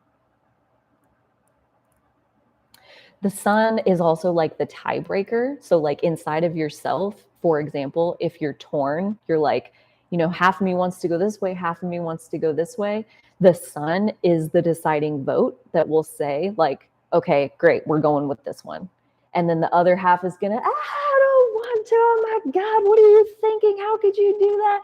And the sun's like, case closed, settle down. We already decided. I get to make the tie-breaking vote. So that's the sun in your birth chart, because the sun knows it's the center. The sun knows it's the center of the universe. And there is a small part of each of us that also knows we are the center of our own individual universe, which is true. That is that perspective. It has to do with our ego. We'll get into all of that. The sun represents our basic values that we must be true to if your life is going to make any sense to you. It is the common denominator in all of your wise decisions.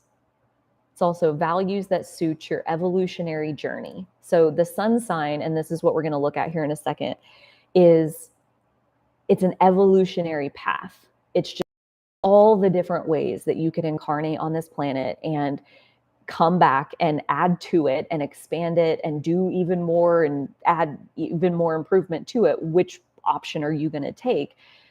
And then you take the whole universe and you divide it up into 12 boxes. So like that's your sun sign. But obviously the house and the aspects and everything else that you have in that sign, on and on and on. There's so much that can influence what are those core values that you came to live by. And by living by those core values, you more easily find your way up onto your path. So these are super fun. Okay, so I'm going to real quick run through all 12 of the sun signs. And we're going to do, these are like 3 keywords per sun sign. So totally inadequate as far as like really diving into how good they all are.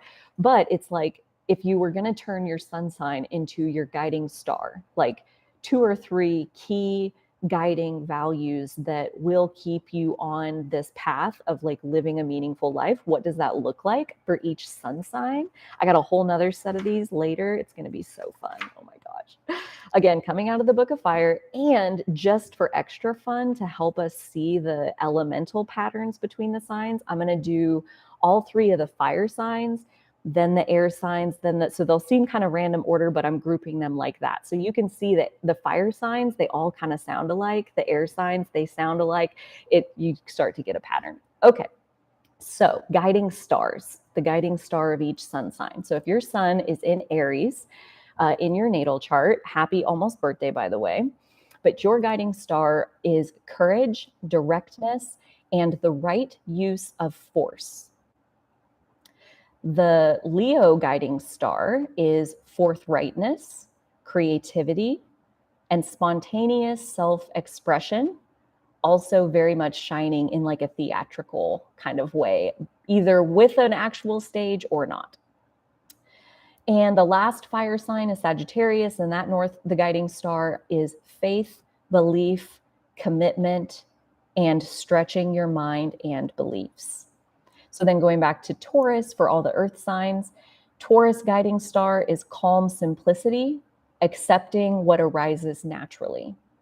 Virgo, the guiding star is service, groundedness, and skill. And Capricorn, self-discipline, integrity, and objective accomplishment. Objective accomplishment means everybody agrees that you've accomplished something. There's like, oh gosh, Capricorn, crack me up. Okay, and then Gemini, so these are the air signs. Guiding star for Gemini is open-minded curiosity, willingness to listen, and cultivating conversation. Libra, negotiation, teamwork, and love. And Aquarius, individuation, unusual experience, and escape from social constraint. Those are your guiding stars for Aquarius. And last but not least, the water signs. So Cancer is guiding star gentleness, nurturing, acceptance of human frailty. Scorpio is honesty, shadow work, and courageous emotional investigation.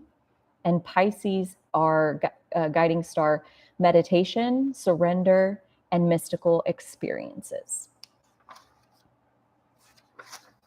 So those are all, you can see, like with just even a few keywords, you can see how each of those 12 paths point you in a very different direction. So that's the goal of like picking whatever evolutionary path you came here to walk.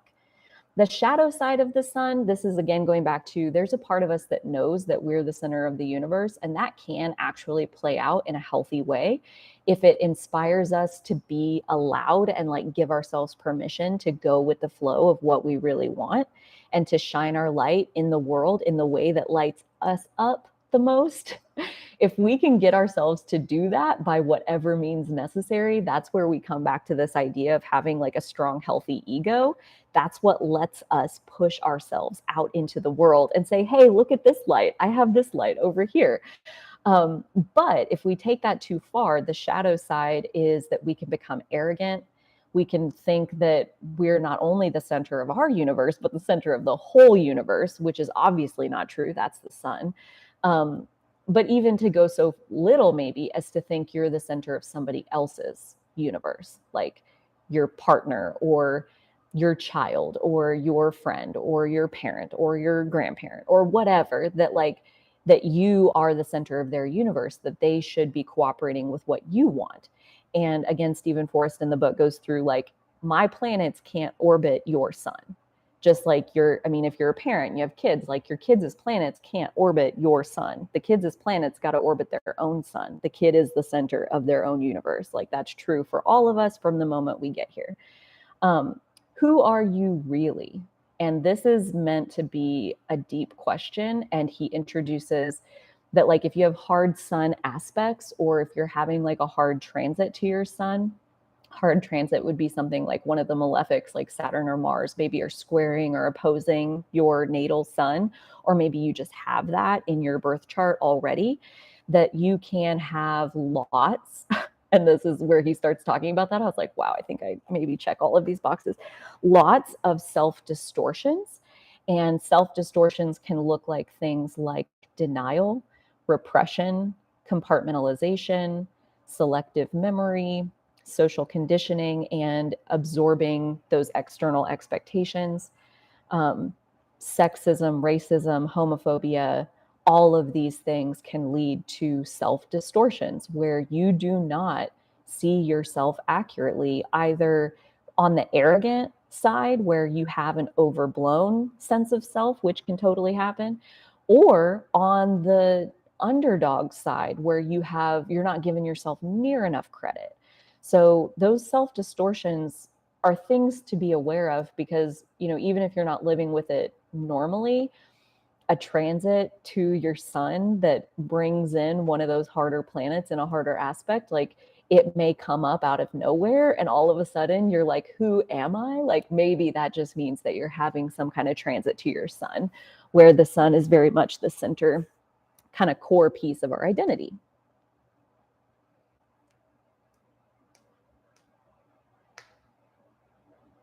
So with that in mind, this last set of things is, okay, so like before, I'm going to go through all 12 and group them by element, but these are kind of like the bottom line of the shadow for each of these sun signs. So like what we already did, the guiding stars, those are like the highest frequencies that you're reaching for.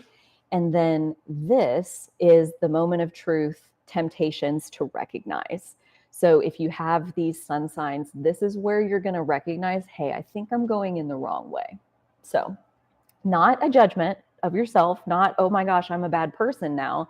It's like, this is the shadow that you will naturally slip into with any of these sun signs. So starting with the fire signs, Aries, the temptation to recognize are anger, aggression, and fear. Leo, role playing, superficiality, and compulsive need for approval. And if you feel called out by your sun sign thing, I think that's to be expected, just so you know. I think that's pretty universal. Sagittarius, watch out for rigid opinions, illusory certainty, and self-righteousness. Taurus, let's see, where am I here? Watch out for denial, placidity, and stubborn materialism.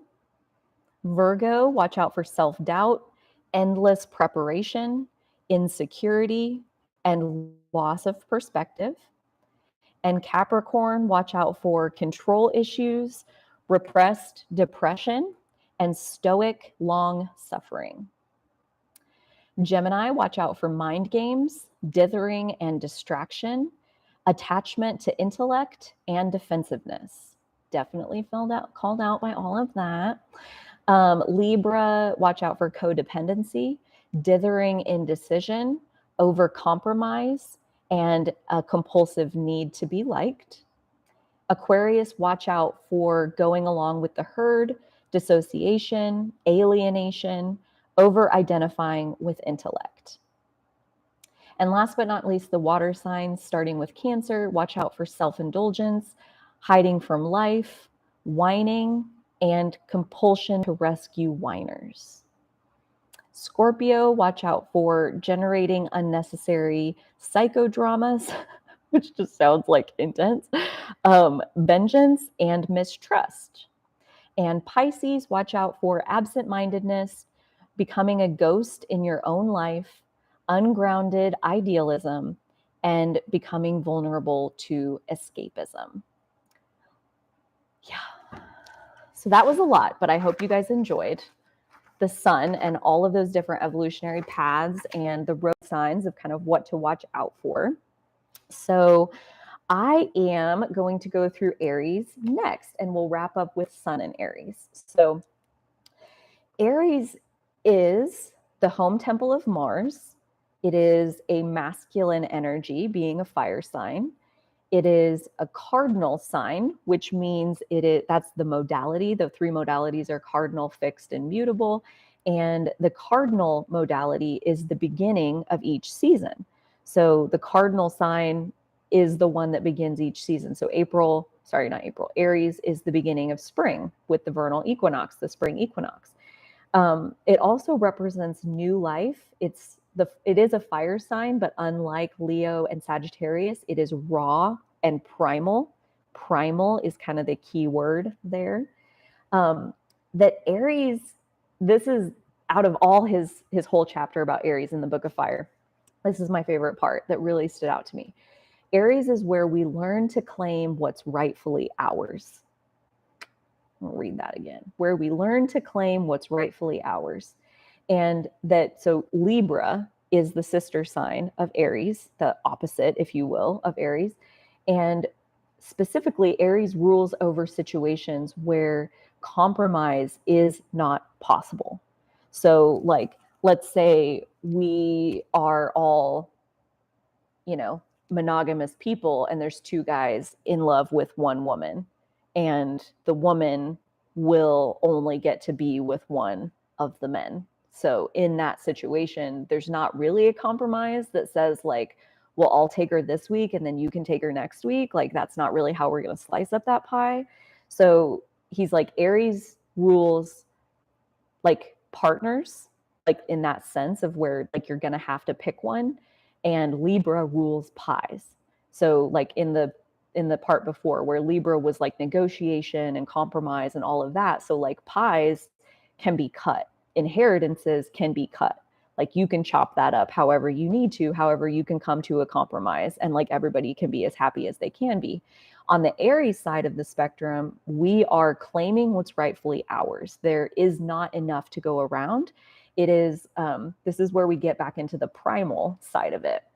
And so when we're talking about like what is rightfully ours, there were some things that are like inherently rightfully ours, I guess. Like that was the best way to say it. So those things are survival.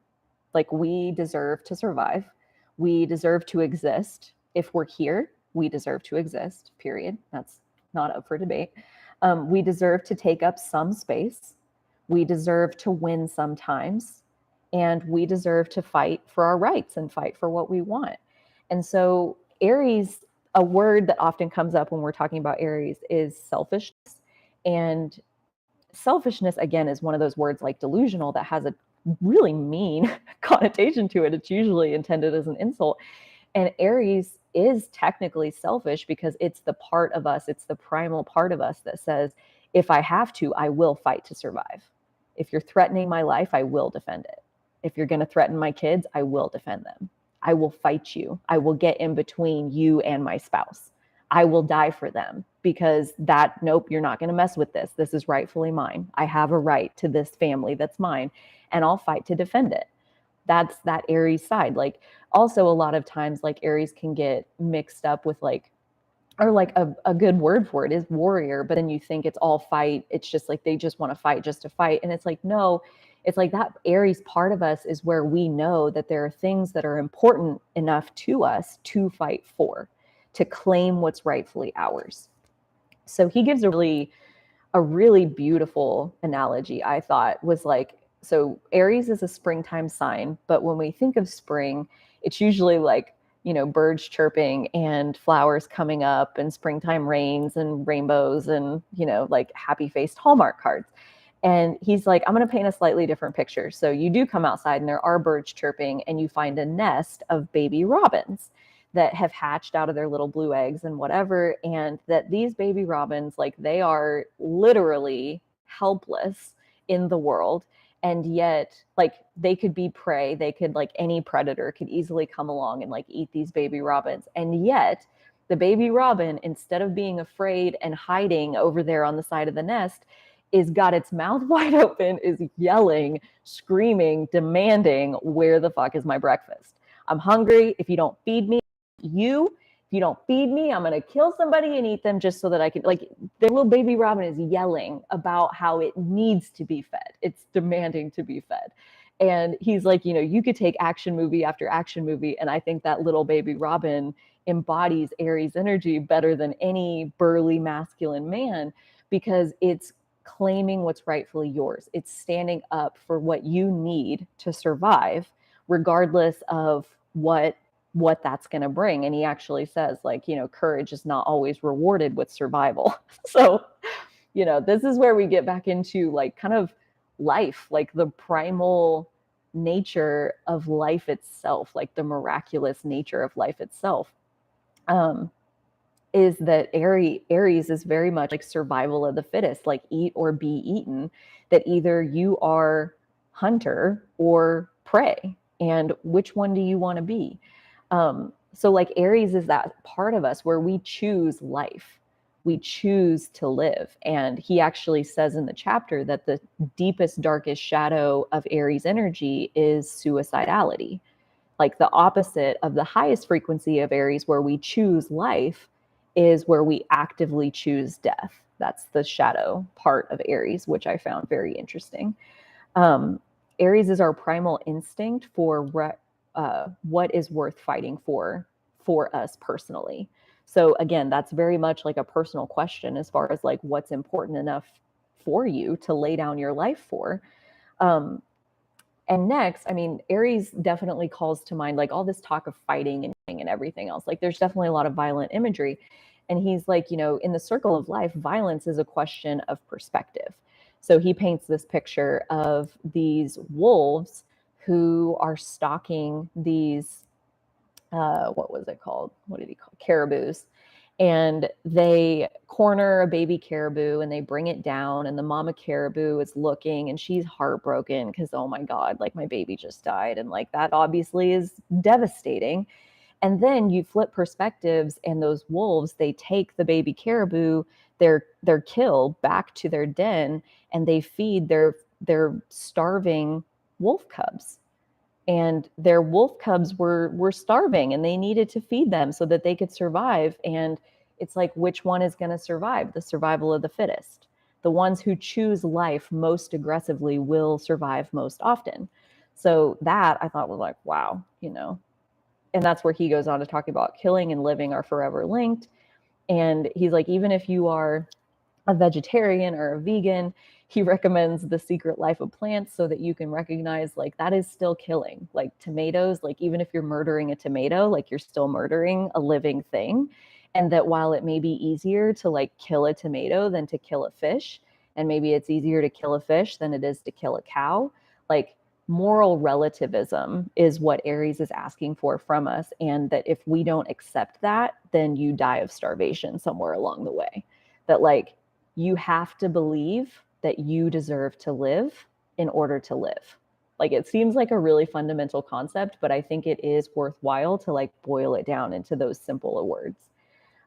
He also paints another really vivid picture where he's like, he's got you on a diving board talking to God, like, you're going to dive back into your next experience.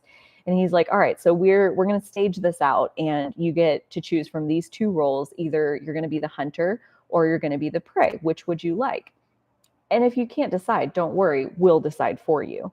And so he makes a joke about how, yeah, and you know, if they decide for you, then you're going to be dinner. You're going to be the prey, because somebody else is going to choose life, and they will succeed more often than the person who is more passive. And so there was this kind of, like, almost Pisces piece that I feel like kind of came out of Pisces and into Aries, where, again, the shadow side of Aries is that you become this designated victim. That, like, you don't assert yourself, you let other people have power over you, you let your life be in someone else's hands to get to decide, do you deserve to live or not? And that is, like, basically your you're like passively allowing yourself to be prey. And he goes so far as to say explicitly, like anyone can rise up to the call of fire energy. And that really that's what Mars is in our chart. That's what our sexuality is. Like if you have any kind of sex drive ever, if you've ever been horny ever, that is your fire energy, like wanting you to like tap into it just a little bit more. So like our sex drive is like one perfect example of like, we do have a desire to be alive and like be physical in this time and space. And Aries is where we claim all that we are. The benefit of competition. So Aries is often called competitive, and it is. Maddie put it a way though that I thought was really interesting, that she's like, I'm not usually competitive with other people. I'm mostly competitive with myself. And that is a good point. Absolutely. In the story that he paints, it's like, imagine that this is back in the day before the internet, even, let's say. So you have like just physical brick and mortar. That's your only option for like getting an astrological reading. You're going to have to go in person to somebody's office and get your reading. And so he talks about like, you have this little town of 10,000 people and it has 2 astrologers. And so those 2 astrologers are competing for this town of 10,000 people. Anybody who's in the market for an astrological reading, they have these 2 options.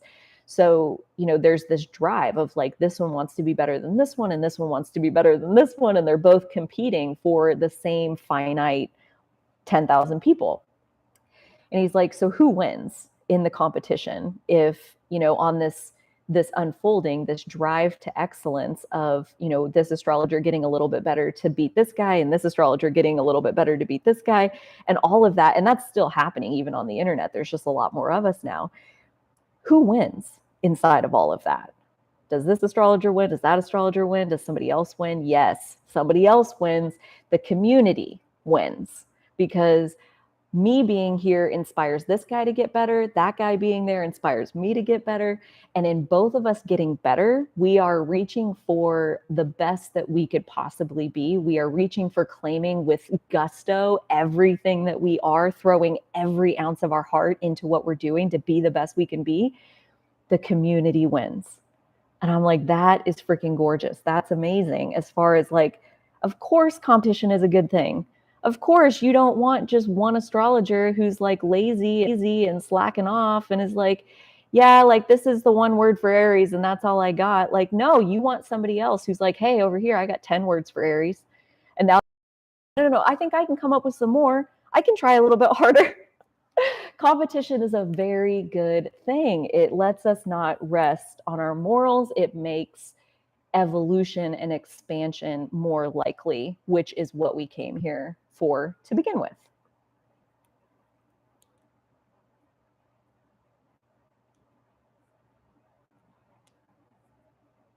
I think that's good on that one. So the sun in Aries, and this is our home stretch point here. So this is part of the Book of Fire where he goes through like the sun in all 12 signs. And so this is like the 3-minute version of him talking about like, what does the sun in Aries mean? First and foremost, the sun is exalted in Aries. And if you've heard that word before, it gets thrown around a lot in astrology. And I had never like been curious enough to go look up until right now. And exalted okay, so like starting with the ruler of Aries is Mars. And the exalted planet is like the second best operator in that energy. So the sun is exalted in Aries, meaning the sun, if it's not in Leo, it functions the best in Aries. Leo is the sign ruled by the sun. So sun is exalted in Aries means that it functions extremely well there. It's very successful. The evolutionary aim of sun in Aries is a spiritual warrior who never lets fear shape their decisions and that does not back down from standing up for your own principles. Basically, like what we're talking about, claiming who you are and what you are in this world.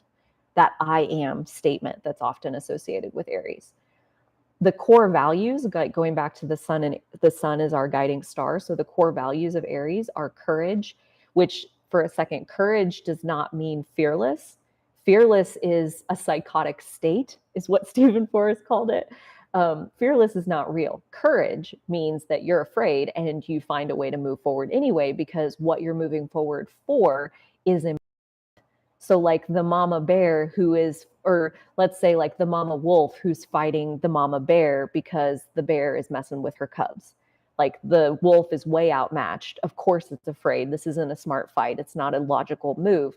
But I'll be damned if you're going to get to my cubs through anything other than my dead body. So there is a part of us that will rise above our fear if we are in touch enough with that primal side of ourselves. So facing fear is a core value for Aries. Find what scares you and meet that edge and move beyond it. That you're very good. This is where the selfish part comes in. That when the sun is in Aries, it's a lot easier to set boundaries and defend them. And the reason for that, again, is because there is something so important driving you. There's this primal desire. There's this primal I am of like, this is who I am and what's most important to me in the world. And then you have somebody over here who's like, hey, can you come over here and do this thing? And you're like, no, no, I can't. I need to do this because it's so important. So again, like boundaries get a lot easier when you have momentum going with what is it that you are focusing on and what is it that you are giving your energy towards. It's a lot easier to just not go where other people are trying to pull you into. Aries is fiercely loyal. This is a quote that's that Aries would say, is like heavy Aries energy would say, I pity those who have nothing in their lives they would willingly die for.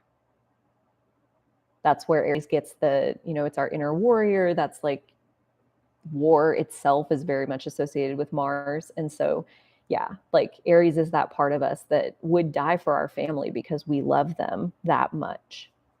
The strategy, facing fears, taking responsible physical risks. Aries is very much a risk taker. Spiritual virtue of courage. And again, courage going back to having fear and moving forward anyway. So again, this also, like, just to kind of bring it full circle, this ties back so much to like this Pisces dream that we're being encouraged to dream, this great big thing. And then here's the sun moving through Aries for 30 days to like give us this boost of our own life, like us choosing, like, why are you even here? Like, isn't it to do what your soul came forward to do? So this is like that boost of energy, this boost of fire that lets us like burn away the little things that don't matter and go forward, charge forward, courageously against our fears towards like what actually matters most to us. The tools that the use are good under pressure. Pressure or panic, that like in the face of pressure or panic, there's almost a calmness that you just know how to handle the situation. There's like an intuitive, fast thinking that happens there, which makes sense because Aries is related to survival, and our survival brain works very fast. Our survival brain's job is, that's like the amygdala, the fear brain, like its job is to sense danger or a threat and to get us to safety as soon as and as easily as possible. And a lot of times, like the amygdala, it sends signals straight to your body through adrenaline, not like, here, let me take a second and explain step by step by step. Here's the plan so that the conscious brain can understand it. And then you can decide that, hey, yeah, I think I want to start moving in this direction. It's like, no, you just start running because that's a tiger and he's coming at me. So I'm going to run. Like your body just knows that. So that's all where Aries is very good under that pressure of like a fight to survive, actually can be very clarifying maybe. But again, I think that's where it comes back to like taking responsible physical risks.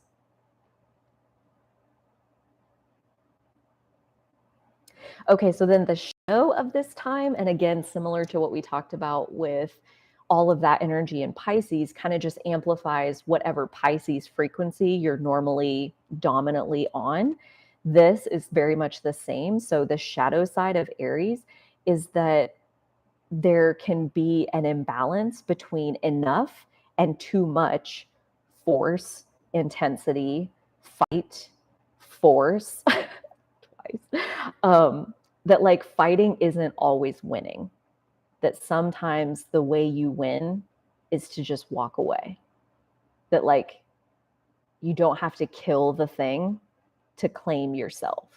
You don't have to. Sometimes, you know, if they're attacking you and you're defending yourself, like obviously, but so often the shadow of Aries is that we can project enemy status onto something else and be fighting with this something else, and that actually is just a distraction from claiming like who we really are and trying to understand what that path looks like. Sometimes winning walks away. Yeah, sometimes winning is walking away. And again, I think that goes back to what this one said as far as like the temptations to recognize for Aries are anger, aggression, and fear. And fear was an interesting one to have on that list, just because like I think with Aries, fear is really helpful, and maybe anger and aggression are really helpful too, because anger, I understand, is like you're basically in that moment, you're misplacing your power onto somebody else, and that's why you're mad. And so like anger is helpful because it lets you know like you're not claiming your full power right now in this situation. And same with fear. Like if you're afraid, then maybe that's what you're supposed to do. Like maybe that's exactly the direction that you should go in, or, you know, like it's just an indicator to let us know what's what. Ooh, this is what I'll end with this. This is perfect. So this is one more piece back on the sun archetype that I forgot to flip to this page, but the words were enlightened selfishness. And that enlightened selfishness, it's related to the sun, but I think fits really well here with Aries as well, as far as like there is a certain amount of selfishness required to live your divine path. Because if you're not selfish enough to say no to some people sometimes, then you will always be living what they're asking for from you instead of what is organically rising up from within you as far as like your soul's genuine desire. That like sometimes there are necessary compromises in this world, and that sometimes survival odds are even increased by making those compromises. And that's why we have Libra as an energy. Like there's no right or wrong. Like there's room for all of it basically. But right now, or for the next 30 days, once the sun gets to Aries on the 20th, it's about recognizing necessary compromises from dangerous ones. Like, when are you compromising when you really shouldn't? Like, when are you doing the Pisces thing where maybe you give up just a little bit too easily? And it's not about being a different person all of a sudden overnight just because the sun is in Aries now. It's about right now, while the sun moves through Aries, it will be so much easier to recognize the anger, the fear, and the frustration that will come up when you are not standing in your power, when you are letting other people dictate what you're doing instead of walking on that primal, raw spark of life, the life essence that you came here to live. So even if your sun isn't in Aries, this is a time to experiment with this enlightened selfishness and see how that translates in your own experience, as far as maybe you can do even more or be of even more service if you do have better boundaries, if you are able to say no to the things that aren't a full hell yes. They're like, maybe that's okay, maybe I'm good at it, but I don't really like it, but I'm going to do it because I don't know what else to do. Like, this is a time of recognizing that's not the call of your soul. That's not the call of your soul. That's not the call of your heart. That's like just kind of doing what you see the other monkeys doing kind of thing. So this is a season for, just like we talked about Pisces, like turns the volume up on our soul and our emotional messages that we're getting from our soul. The sun moving through Aries, I think, turns the volume up on like us claiming the fullness of who we came here to be in this world. And that absolutely takes some degree of selfishness in order to claim. 2 hours, 24 minutes. Do we think that's enough? Is it sufficient? Oh, every sign is deserving of 1,000 words. I hear you. And that's why I devote the time to writing those notes, prepping, and then sitting here through everything, because these archetypes and this, like, studying this energy and thinking through these concepts has been so powerfully transformative for my own life that all I have to do to share it is like get on here and use my voice and like share what has worked really well for me. And, you know, here's 16 of you sitting here with us right now. As far as, like, hopefully if you're still watching, there was something helpful in here for you too. That, like, all of us considering all 12 of these zodiac archetypes is so helpful for the never ending process of soul searching and discovering who you really are. That question is a little tricky, because I don't really know that you're meant to have an answer so much as always meant to be answering it, always letting the answer kind of reveal itself in more and more clarity as we go. And the astrological archetypes are so helpful for narrowing in, zeroing in, and finding additional little pieces of who you really are. So yeah, I hope you've enjoyed this. And if you want more, there's always new stuff on the channel every week. Like I said, the newsletter, first run of the newsletter goes out on Monday. So if you want to sign up for the mailing list, maybe Maddie can drop the link for the mailing list and the Patreon in the chat one more time. So the mailing list is going to go out every single Monday with a recap of what we did here, plus some additional resources and things to share. And then on Tuesday, March 22nd, we are having our second Sacred Circle, which is a Zoom event. So it's interactive. It's not just me talking and you guys chatting. We'll all get a chance to visit. We had one of these in February. It was absolutely one of the highlight moments of my life so far. So I am so beyond excited to get to have a second one. Thank you, Maddie, for putting the mailing list in there. So guys, sign up for that if you want. And then the Patreon community is currently a pay what feels good rate. So whatever works for you, as low as $1. If you want to be there, we want you to be there. So yeah, thank you so much for coming and hanging out with us. I will be back next week. I believe we're going to talk about the Aries new moon and Mercury entering Aries, and whatever else is in my brain at that time. So thank you so much for hanging out with me. I am honored that you would want to listen and that you find it helpful. I am absolutely enlivened by getting to share it with you. So it seems kind of like a win-win. That's good stuff. So until next time, you take such good care of yourselves, and so will I. Okay, bye.